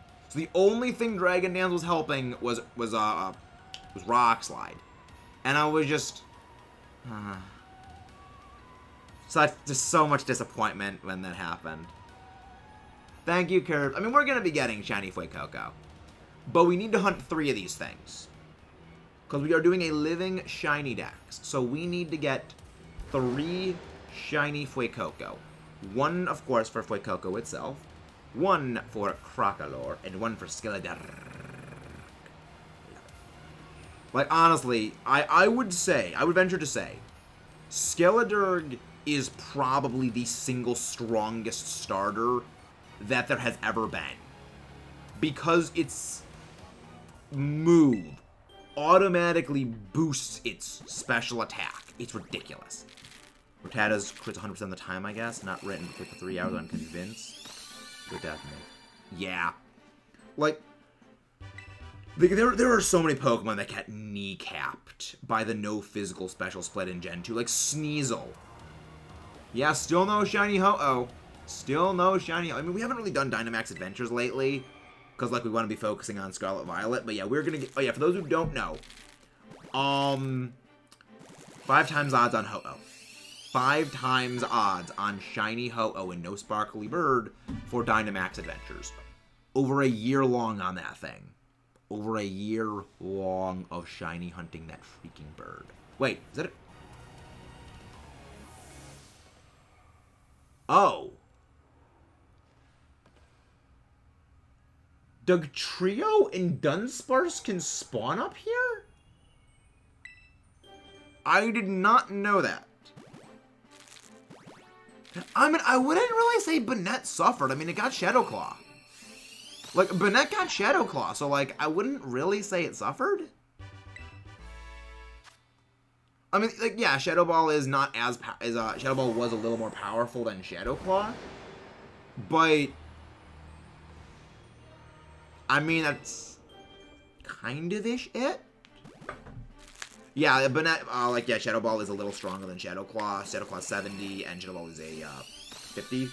80, not 50, 80. That is true.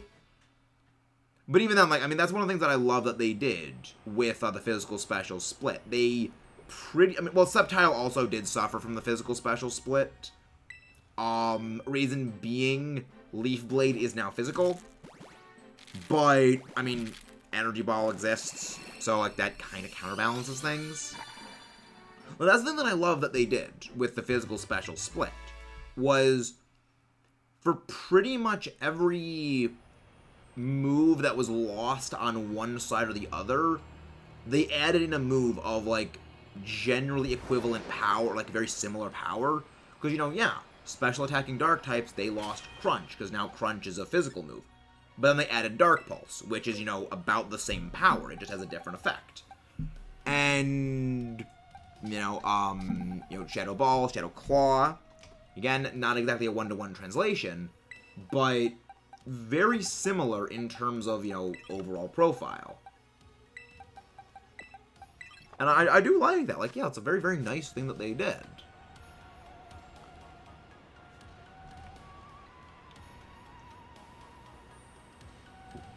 Yeah, Banette was the only... Yes, back in Generation 2 and Generation 3, all Dark-type moves were special. The special typings, a good way that people actually remember the special typings is that all of the Eevee forms, all the Eevee evolved forms, all of them are of the special attacking types that were special attackers back in Generation 2. So, you know, Dark, Psychic, Fire, Grass, Water, Electric, Ice. Dragon was also special, and that is the only other one to my knowledge. Everything else was physical. And this kind of kneecapped so many Pokemon. Like one of the biggest sufferers of this was like Absol. It's a physically based dark type, when every dark move is special.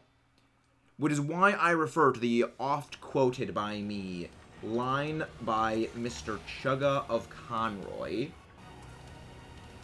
The closest you will get to Dark Stab on an Absol in Gen 3 is Shadow Ball. That is the closest you will get to Dark-type Stab on Absol.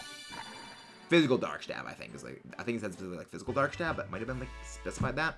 But yeah, the closest you will get is Shadow Ball. Yeah. Like, Absol, like, probably one of the biggest like, Magneton was one of the biggest, like, I would say Absol was probably the biggest beneficiary of the physical special split. Because beforehand, it could do absolutely nothing. Like, beforehand, it could do jack crap nothing. Because, I mean, it has 130 physical attack. I mean, it's not, you know, its other stats are kind of not great. But, like, 130 physical attack is far from bad. I mean, that's the same as Garchomp. Yeah. I mean, again, this turns to an oft-quoted my quote. You know when something has the same physical attack stat, well, just the same offensive stat as Garchomp, and it sucks? Something is wrong. Granted, that quote is said in reference to Flareon, but it's applicable to a lot of other things. Yeah, like if like that's one thing why Absol, if you put Absol into the modern game, like if you play, like that's why if you play like Ruby Sapphire Emerald with an Absol and you play Omega Ruby Alpha Sapphire with an Absol, it's night and day. The performance is absolutely night and day. And yes, that was a pun right there. Because now it gets physical Night Slash. You know, that 70 base power, physical, dark, stab move that is very good. Yeah. Kind of useful to have.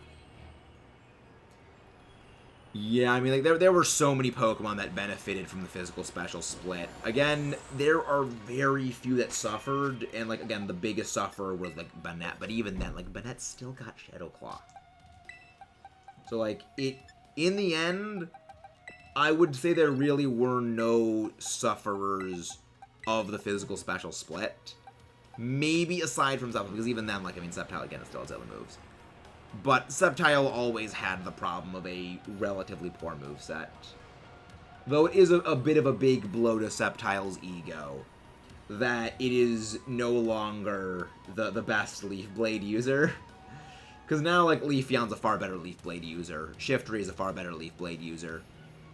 Serperior is a far better Leaf Blade user. Like, there's just so many better Leaf Blade users out there. I mean, Serperior's better because it gets, like, better setup in bulk. But, yeah. It's like... Because, I mean, the worst part was that they actually buffed Leaf Blade in Generation 4, to my knowledge. They buffed it from, I think it was a 70 base move to, like, 90 base now. And that might have been to offset the fact that Sceptile loses, you know, it's no longer a dedicated special attacker anymore. You know, it's no longer a special move, and it's, you know, to maybe you'll keep it comparably decent power for Sceptile. But then you made Leafeon a physically based grass type that learns Leaf Blade. I mean, granted, I would say nowadays, like, Decidueye is probably the best Leaf Blade user there is. Because, like, it's Decidueye, and it does things, all starters are practically just placeholders for Stromes.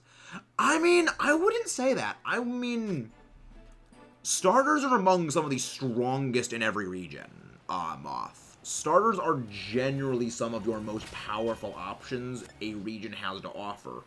Because you gotta remember, starters have base, when fully evolved, 530, you know, 520 plus base stats.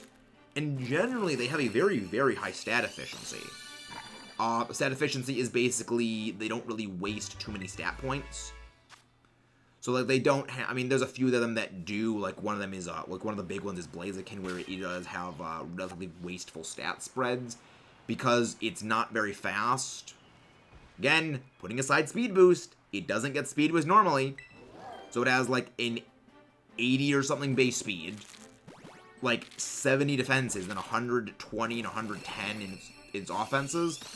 So it's very frail, good mixed offenses, but the issue is that those offenses are not really that high as is, when a lot of the other starters have, like, a single dedicated focus. You know, good examples like Charizard. It has very respectable speed stat, 100 base speed. I think like 109 special attack. Like 80, 90 something defenses. And then like 70 something attack. You know, most starters are some of the most powerful Pokemon you have access to in a game. This did decline a bit as time's gone on, as you know, of course, time has gone on.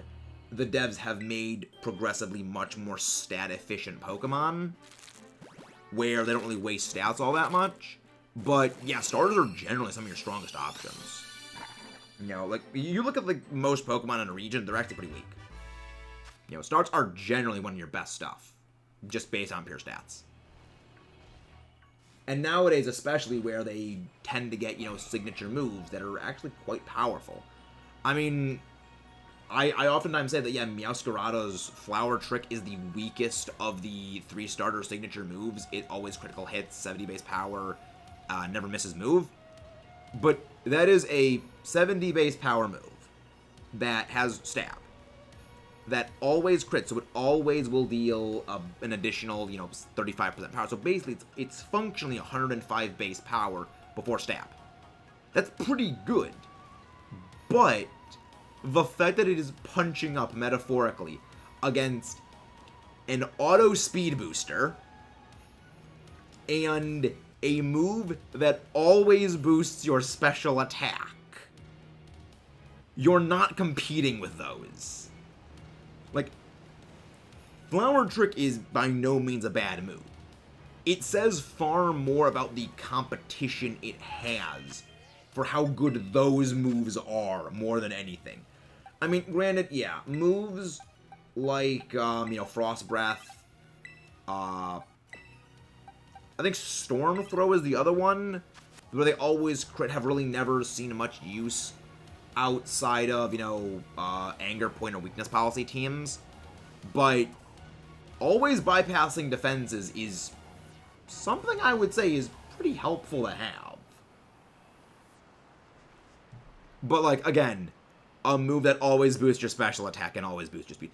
I mean, especially for, Quaxcaval, because, for those who don't know, Quaxcaval's hidden ability is Moxie. So every time it lands a knockout, its physical attack goes up. You pair up that with Aqua Step. That is more or less the entire reason for most of Sword and Shield's VGC time I ran a Moxie Gyarados. That was frequently my Dynamax play with Max Airstream. I land one knockout. That is a damaging Dragon Dance. And that is enough to put most things down easy. It's like, I freaking love that Moxie Gyarados. That was fun. That thing could that thing lands a knockout. You're not stopping it. Because it doesn't even really need to land the knockout when it uses Airstream. It just needs the +1, and then it can just start punching things in the face. I mean, it obviously likes to stack up Speed Boost, obviously. But it doesn't need to do both simultaneously. And it just, yeah, it's terrifyingly terrifyingly powerful. And, I mean, that's the reason why I say, like, yeah, Skeledirk is the most powerful starter we've ever gotten. Is that it is the only starter that is capable of automatically boosting its own damage output. There is only one thing that holds back Skeledirk. It is slow. 60 base speed is not very good. But, I mean, proper training, give it a speed boosting nature, give it, like, full speed EVs. It can generally outpace most things. And that, I think, is the reason why Skeledirk is not the speedrunner's Pokemon of choice, is that it just moves slower than everything. Yeah. Well, the funny thing is, though, by making it slow on purpose, they made it perfect for Trick Room. Like, that's the only thing. By making it very, very slow. I mean, not very, very slow. It's middle-ish of the road speed. But it is perfectly in line for a Trick Room team option. And that's fun. That's just very fun. 'Cause, like, yeah, Flamethrower is a good move. But do you really need Flamethrower when after one usage of a move that only has 10 less base power, you're basically hitting on par with Fire Blast? That is perfectly accurate. Also worth noting, FUECOCO lines hidden ability. Unaware. So you can boost your special defense all you want. You're not avoiding this thing. You can boost up all you want. You're not hiding from this thing. Yeah, they went, like, Moxie, Unaware, and Protean. They went pretty all out with these starters. Again, they make starters to be very, very good. I mean, granted, with the nerf to Protean... Oh, I thought that was a shiny for a second. With the nerf to Protean, Meowscarada is kind of not as good. Because, it can only change its typing once per fight, and it can't just constantly... Because that was the main reason why Protean was such a great ability. was you can pretty much force yourself into the best possible scenario. But with Protean no longer being able to constantly shift its typing, it no longer holds that high ground of I can make myself whatever typing I want. And so it's going to need to be forced into actually, like, fighting and switching out. And, like, that... Granted, in singles, the value of a switch is not nearly as high, but it no longer can apply the same aggressive power it formerly could with, like, Greninja. And I am so glad for that. No one knows. Yeah, like Skeledirge is fantastic for raids. Like, Skeledirge, like, I have a list of, like, the best raid things that I've been working on, of basically a video for, like, the best options for it. Skeledirge is pretty high on that list. Because you have Fire will... Like, Fire hits a lot of things for super effective damage. It is one step, I believe, below... So this is, so 100... So 125, 130, 135. Yeah, like, it is... Like, I believe one step below typing, like, it's below fighting and ground, which, for reference, fire and ground both hit 5 typings super effectively each. So, and then you have this. This is, like, 4 typings super effectively, and it's very unresisted. Then you throw in ghost typing. You know, so it can set itself up with a Torch Song, and then just, like, spam Shadow Ball. Like, yeah, Skeledirge is terrifying. It's so good. It is such a beast. I love it. It's so good. It's so strong. But yeah, like, that's the reason why. Like, I think they made Skeledirge have Torch Song intentionally. You know, like, they made it to be useful in raids. I think that was very much a point. One sec.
Alright, so we're gonna have to cut this thing off a bit early. We are going to need to cut things off early. For a second, I thought you said Shredder's design. But yeah, we're gonna need to end off pretty much right now. Family has to run out for something, and I need to watch the dog. And, you know, we don't like, you know, leaving her, you know, not intended. So we'll hatch this last set of eggs. While we're hatching those last set of eggs, I will go find someone to raid. But yeah, so I just need to watch my dog. We love the dog. But yeah, I gotta do that. You know, it's always fun. It is always fun. Alright. So let's go find someone to go raid.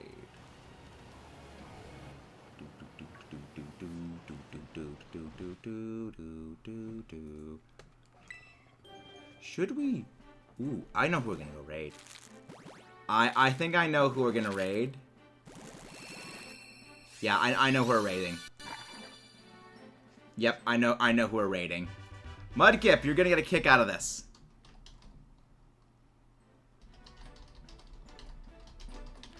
Mudkip, you're going to get a very big kick out of who we're gonna be raiding.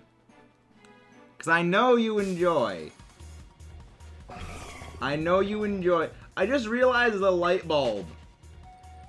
There's a light bulb on the back of this thing. I just realized that and I love it. Like, Iron Bundle is by far my least favorite of, like, the Future Paradox. Well, no, my least favorite is Iron Jugulus. Iron Jugulus is my least favorite of the Future Paradoxes. It's like, I didn't notice there's a light bulb in the back of it. I love it! Oh, this thing's great. I love it. Yeah, sorry, I have to go watch my dog, Chad, and family is gonna be gone for a while, and, you know, I don't like leaving her alone. Sorry about that, Chad, but, yeah. You know, especially, like, with all the presents and the Christmas tree out there, it's not a good thing to have her be out there alone with all the wrapping paper. She will start eating it. And, you know, that is very, very dangerous for her. No shinies? Oh. Yeah, it's a thing of I don't want her to, like, potentially eat anything. She'll probably will be fine, but I don't really want to take that risk, you know, of something bad happening to her. Yeah, we're gonna go on a raid. I mean, I'm not happy about having to end off early, but I mean, we do whatever we do for the doggos. For our pets, we do anything. We would move the world for our pets. Oh my gosh, lady, really? 3 shinies. Again, these streams are not about me getting a shiny. These streams are about everyone else getting shinies. Again, bring your friends to the stream. They get shinies, I don't.